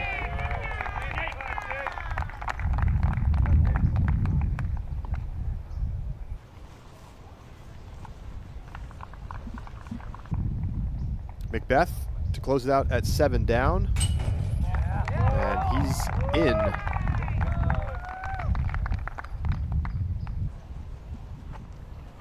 And somehow currently losing by 6. That is something else.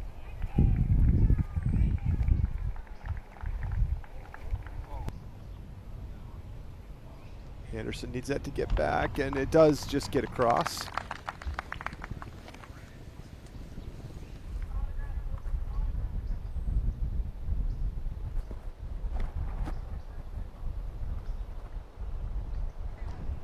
Ezra lays up nicely. Let's go down to Dixon.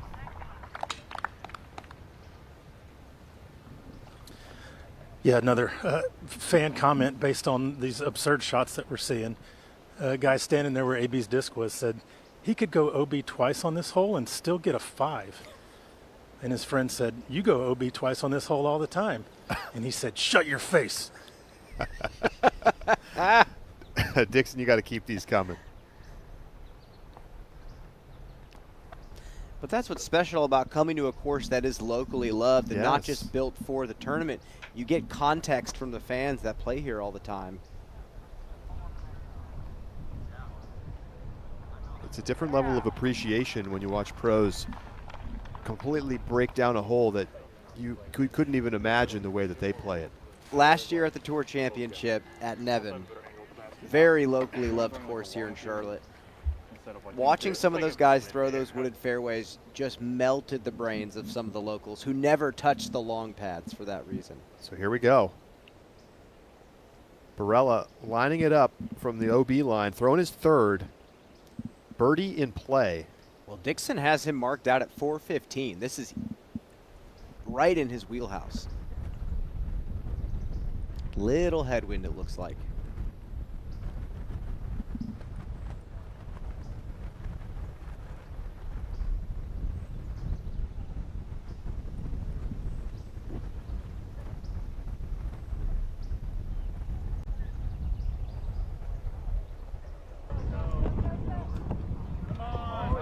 On the green. So an eagle tomorrow for Barella here, completely possible. Definitely. Just got to come up a little bit shorter off the tee shot. Got to go fairway driver. That's right. Disc down a little bit. Yeah, go about 550.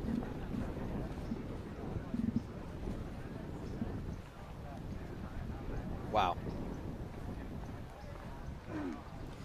I guess as we walk up the fairway at 18, Dixon, any closing shots from the round? Pretty entertaining day. Yeah, Ganon's about to blow the course record out of the water, and everybody standing around here is talking about AB's shot that he just threw a B. This thing's going to be mythical in Kansas City. Here in a couple of years, that's going to be an 800-foot shot that he just threw.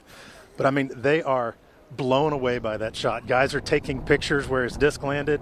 Guys pointing back to the tee box. It's pretty fun out here.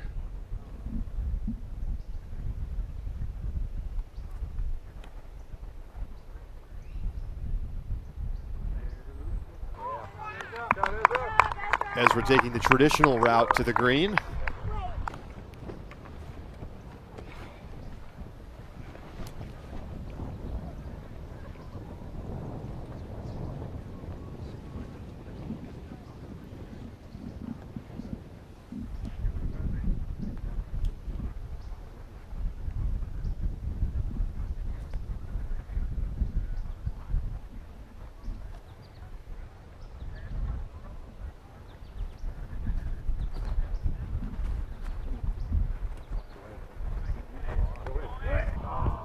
Anderson buzzing the tower.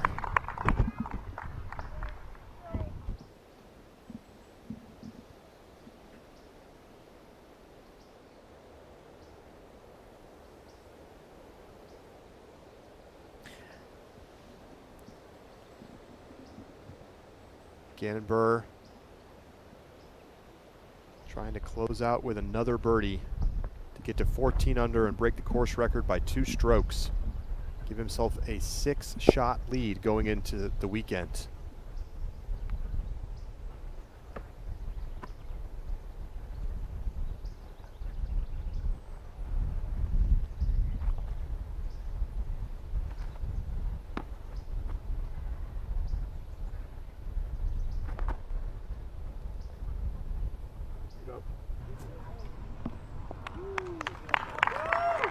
It's just simple stuff for Ganon Burr today.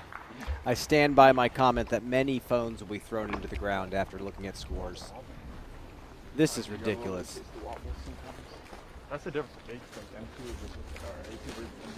Well, if you've been watching today on YouTube, we thank you for joining us. And if you want to continue watching this weekend, and then for the first major of the year, as well as the President's Cup, you can get a free month. All you got to do, scan the QR code or go to discgolfnetwork.com and use the code USAV Europe. Now through April 23rd, completely free for month number 1. And got to see how this weekend plays out. President's Cup, going to be a lot of fun. You still betting on the U.S., Brian? My hands are off. I'm looking for a good match. That's exactly what I'm looking for. Europe's never been more competitive. Barella for a magnificent birdie. Incredible. Can you believe he threw a 900-foot shot off the tee? Unbelievable.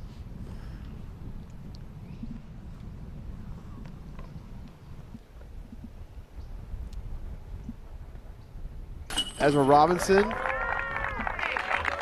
gets the typical birdie. He finishes his round 7 under. A really nice day for Ezra. Ganon Burr for the course record by 2 strokes and a 6-shot lead going into Saturday.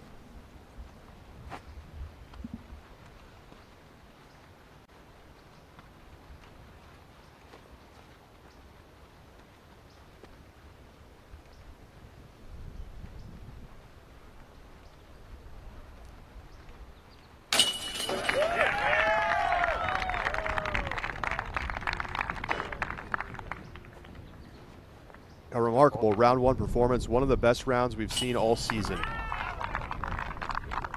Nice birdie for Joseph Anderson. Players have just finalized scores and new media. They're signing autographs, so go to the autograph kit after. Thanks for being here today. Let's hear for the feature card. What a scorecard for Ganon Burr.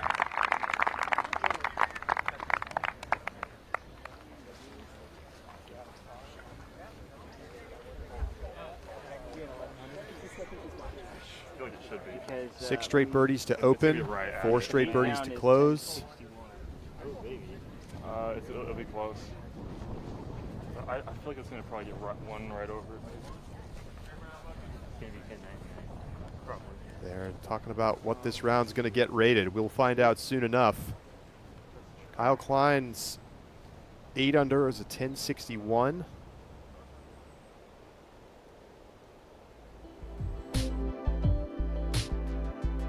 Well, who doesn't like a little free money? You got 50% shot at winning a Disc Golf Pro Tour Pro Shop gift card. Pick the winning Kansas City Wide Open MPO score over or under. Place an order of $50 or more. And whatever the amount of your order is, you can win a gift card of that amount if you pick the over or under properly. Go to dgpt.com/cheers.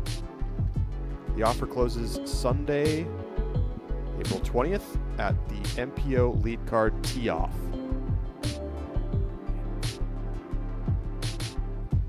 The 26.5 is the over-under that is set. And Ganon is already at 14 in just one round, so over sounding pretty good. But keep in mind, the weather is going to be a lot worse on Sunday. As we welcome you back inside the booth. Brian, I mean, that's one of the best rounds we've seen all season, and certainly the best we've seen from Ganon. Yeah, we saw him golf the course, and this is a really challenging course that asks a lot of the players. He went out there and did everything well. He shaped the forehand well. He threw it with power well. His backhand looked beautiful. He showed off the touch. And then the restraint on 14. I could have sworn he was going to have that little cockiness, run that putt, lays it up, takes the easy one, and then he runs that same putt on 15. I just love the way he played today. Really in control the whole time and had an opportunity for birdie on every single hole but one. We're going to talk more about all of this round, and we'll see what the round rating comes in for Ganon's 14 under on the other side of this break. Tournament Central is next.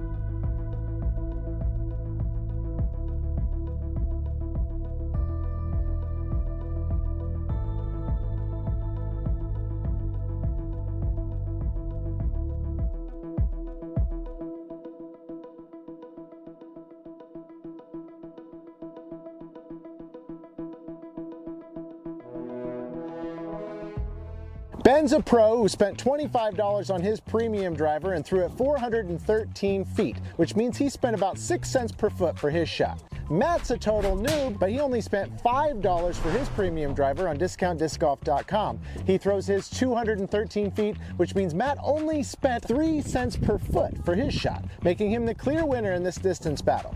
Cheap discs are better. It's science.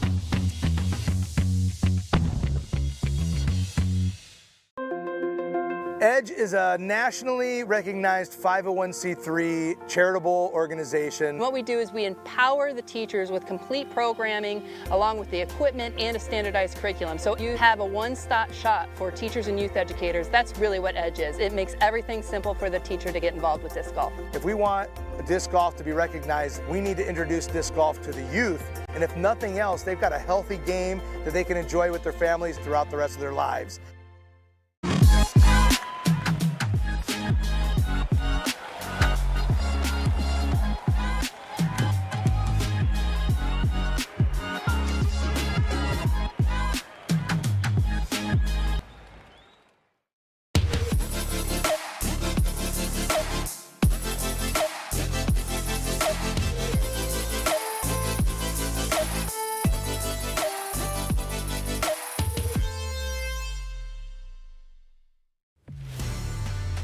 If you design, if you test, if you manufacture, there is only one technology partner you need. TriMech Group is the leading provider of design, engineering, and manufacturing solutions for thousands of companies across North America and Europe. Innovation starts here. TriMechGroup.com. Your membership dollars have a huge impact on the growth of the game of disc golf. The PDGA uses membership dollars to provide and aid disc golf as it spreads across the globe. From tools like the PDGA app and Tournament Manager, services like the TD Helpline, and grant programs that support the growth of disc golf globally. Your active membership also brings you access to select member benefits, including free and discounted access to the Disc Golf Network. So sign up today, and we'll see you out on the course. Hey, Mom. Yeah, we're in Liberty. We had an amazing time. Yeah, I'll send you some photos now. The facilities were great, and the weather was gorgeous. You'd be so proud. They played hard. We got great food afterwards and went through a museum. Of course, they wanted a treat, and they wore themselves out at the pool. It's been a really great weekend. You'll have to join us next time.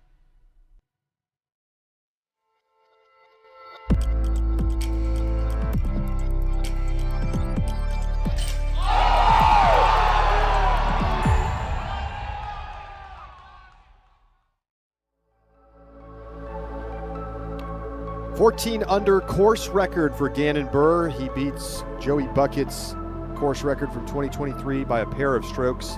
Comes in provisionally rated 1095, one of the best of the year, and for my money, the best we've seen in 2025. Kyle Klein, a very nice 8 under. And the pile-up at 7 down. Should be a fun lead card tomorrow. Ganon, Kyle, Paul, and Ricky. Let's take a look at some of the highlights from today.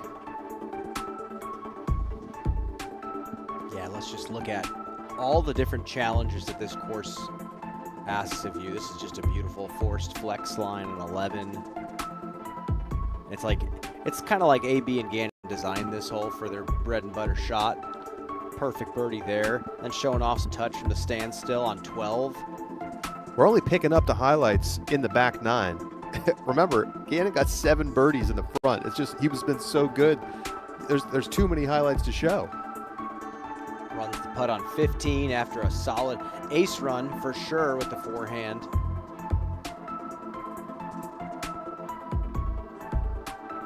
And coming in on 18. Simple little chip up, and he would make that for his 4th straight birdie to get to 14 under par. He just has a gear that he can tap into every now and then that not many people have ever been able to tap into. And it's just a pleasure to watch. I think when you got a player like Ganon of his caliber, you need the course to ask tall tasks of him, and he was able to respond. And I remember them getting up to hole 6 saying, man, this hole's tough. He's going to have to really pull off something spectacular. And he did. He got into the green on regulation on 17 out of 18 holes. 12 for 12 C1X putting. 1 for 4 from circle 2. One of those was a layup. Just a completely dominant performance today, and there wasn't really lucky bounces. It was just completely controlled shot making the entire day. The circle 1 putting looked good too. He had a lot of really good late circle 1 putts where he wasn't able to obviously step or anything like that. Just firm right in the heart of the basket, just looked confident. I didn't see any short-armed putts. It felt like the ones that he missed were from range and also just misread the wind a little bit. This is the projected world standings if everything finished as it is right now on the leaderboard. So Ganon Burr already in the #1 spot coming into the weekend. He would add to his lead over Ezra Robinson. We're going to hear from Ganon right now.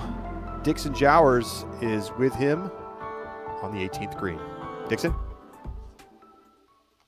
3, 2, 1. Ganon Burr, things went pretty well out on the course there. How'd you feel about that round? Yeah, felt good. I think, coming into this tournament, I felt solid about it. I've won here twice before, so I have good memories out here. And I think this course plays to my strengths really well. My knee's been feeling a lot better these last couple of days, so I've been able to throw my forehand again, and that's huge for me out here. Like I said, just felt really good about the round. I felt in control. I kind of felt like how I felt toward the end of last season, so it feels good to be back there, and hopefully I can have a couple more rounds like that. Did you feel that any of those shots was a high-stress shot? Not really, honestly. Just the approach into 18 probably, just because this year I've had a tough time finishing out a round, whether it's on, any one of the 16, 17, or 18 holes. So to get the last 4 felt really nice. I got into a good groove there.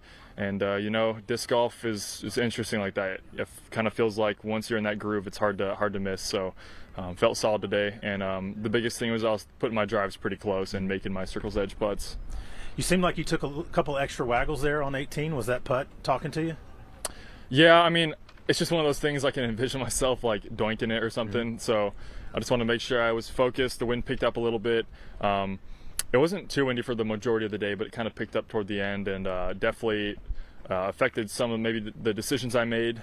But yeah, I think putting elevated baskets, when you expose the flight plate, even when the disc is still in your hand, you can kind of get slammed or lifted. So just want to make sure nothing stupid happened. And, I feel really good about closing that out. Okay, so you had a very similar putt on 14 and 15. You laid one up and you ran one of them, both of them going downhill to the water. What was the calculus there? Yeah, my rule in general is if I'm inside the circle, I have to run it no matter what.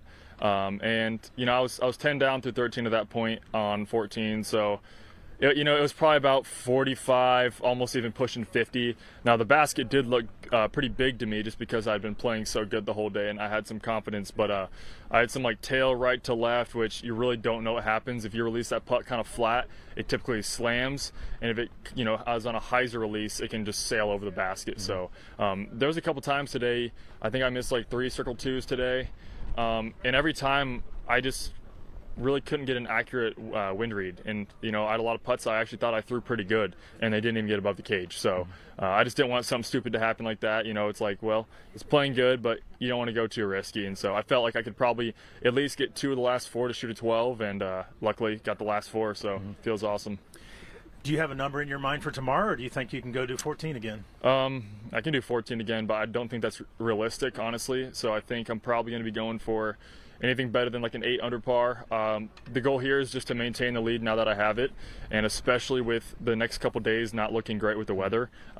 Coming out day 1 was really important because I'll be able to kind of play a little bit safer if I need to, and I won't have to make as many pushes toward the end of the tournament. So obviously it's just 1 round. I have a lot of work to do still, but it feels good to have a good buffer going into the next couple rounds.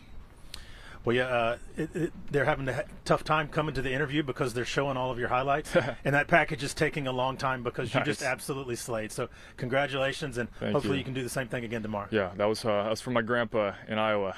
Nice. What's his name? Fred. All right. Yep. Grandpa Fred. Yeah. Look at what you did here. Good job. Awesome. Thank you, Ganon. Great stuff from Ganon Burr. Take a look at the stats from round number 1.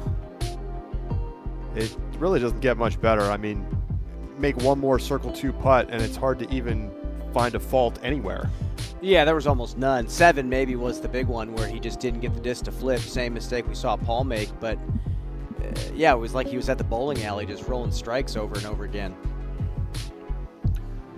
Well, tremendous stuff from Ganon, and you heard him talk about some of his decisions out on the course, and I think he had the best thing we heard from him there was his decisions about wanting to get out in front early because of the weather over the weekend, and he's already thinking about how to play a little bit more conservatively and protect the lead. So when he speaks about his rounds, especially when he plays well, he is so tapped in and so focused that he could paint a picture of every little detail of the round. I wouldn't be surprised if he wouldn't walk you through the whole round and tell you what disc and angle he threw every time. I agree completely. He knows exactly what happened out there. Let's welcome in Dixon Jowers now with us for this Tournament Central. Dixon, I just got to get your initial thoughts. I mean, you had a front row seat to Ganon Burr putting together this masterpiece. What did you see out there from him that impressed you the most? Let me count the ways. I mean, that was as perfect as the golden ratio. I mean, that was a Renaissance masterpiece. There were several times when I would get to his shot first and I would toss some grass and I would start thinking about, man, what does he do in this situation? And then I would watch him do it and go, oh, you just need to be literally the best person in the entire world at throwing discs in order to do this over and over and over again. He was absolutely in control of everything that he needed to do. He was not stressed at any time, and he executed everything that he attempted to do. Even his miss, those were intended misses with the exception of the 2 C1 putts. Or 3 C1 putts. I want to ask you a more general question because you gave us some really wonderful fan insight of people who play that course, Bad Rock, all the time. They get to see the best in the world play their home course. How special is it when the tour gets to come to these locally beloved courses? Well, it creates stories for years. They're going to be saying things like, oh, do you remember when this happened? Or, somebody they'll shoot a 5 down during a mini one week. They'll be feeling good about themselves, and somebody will say, well, Ganon shot 14. And actually, as I was walking by the group of volunteers, so 50 or 60 people that are helping out, and these are the die-hard Bad Rock lovers. And one of them said, but a lot of them are working. They don't really know what's going on the course. And one of them said, did you see the Ganon shoot a 14? And they said, wow. And somebody else said, did you see AB went long on 18? And the conversation changed again. They were like, no way. They almost threw away Ganon's perfection for AB's lightning strike of his drive on hole 18. But they love being able to see what's possible. They love the good reviews that they're getting, and it's making the work that's happened over the years really come to fruition. And man, they are over there right now and cracking their beers, enjoying their time off. They're cooking some steaks, and they are patting each other on the back for the beautiful course that they have produced for these best players to come walk around. Yeah, I'm curious for your thoughts on how the course is performing, as these top pros come out here and play it. Does it meet the expectations that you had coming into the weekend? Yes, but apparently my expectations were wrong because I was thinking 8 was going to be an incredible score. I know that 12 was the course record that was out there, but the wind was going to be up. Now, we were saying that today was going to be the best day. It was supposed to be sunny and a little bit warmer. So it did turn out to be the best day, much better than the wind yesterday, much better than the wind and the possible drizzle tomorrow, and definitely much better than the predicted thunderstorms come Sunday. The wind's going to be going that whole time. I don't see that there's any way that even double digits is cracked, given the weather that we're supposed to have the next 2 days. But then again, I didn't really think that was going to happen today either. So what do I know? Dixon, I got just one last question for you. Are you having a good time out there? Just walking around and getting all the insights from the players. I know this is the first time we've seen you on DGN. Yeah, I mean, it's fun just to be with these guys. I was much more involved with the tour and these players years ago, and so it's great to be able to see them again and talk to them about some things that have happened over the years. Talking to Yuli about a new baby in his life, and Paul the same thing. Getting to talk to these guys that. I mean, the first time I ran across Ganon was when he was playing Junior Worlds against a kid that I was mentoring from Emporia. So it's been great to see him go from, that MJ12, I think is what they were playing when I first ran into Ganon, to seeing him being the giant that he is on the course and also the giant that he is walking next to me. And I really appreciate our producer, Mo, sticking me in between him and AB yesterday for an interview. I've never felt so emasculated in my whole life, so thanks a lot for that. All right, Dixon. Well, you're doing a great job out there. Thanks for being with us. Thank you very much. It's been fun. All right, Brian, it's time for the OTB shot of the day. And you could pick a lot of options, I think. There was a lot of good shooting, but you know what it is, right? It's the Casey White Open. The Casey White Open. Hit it. Let's enjoy this from round 1 of the Casey White Open.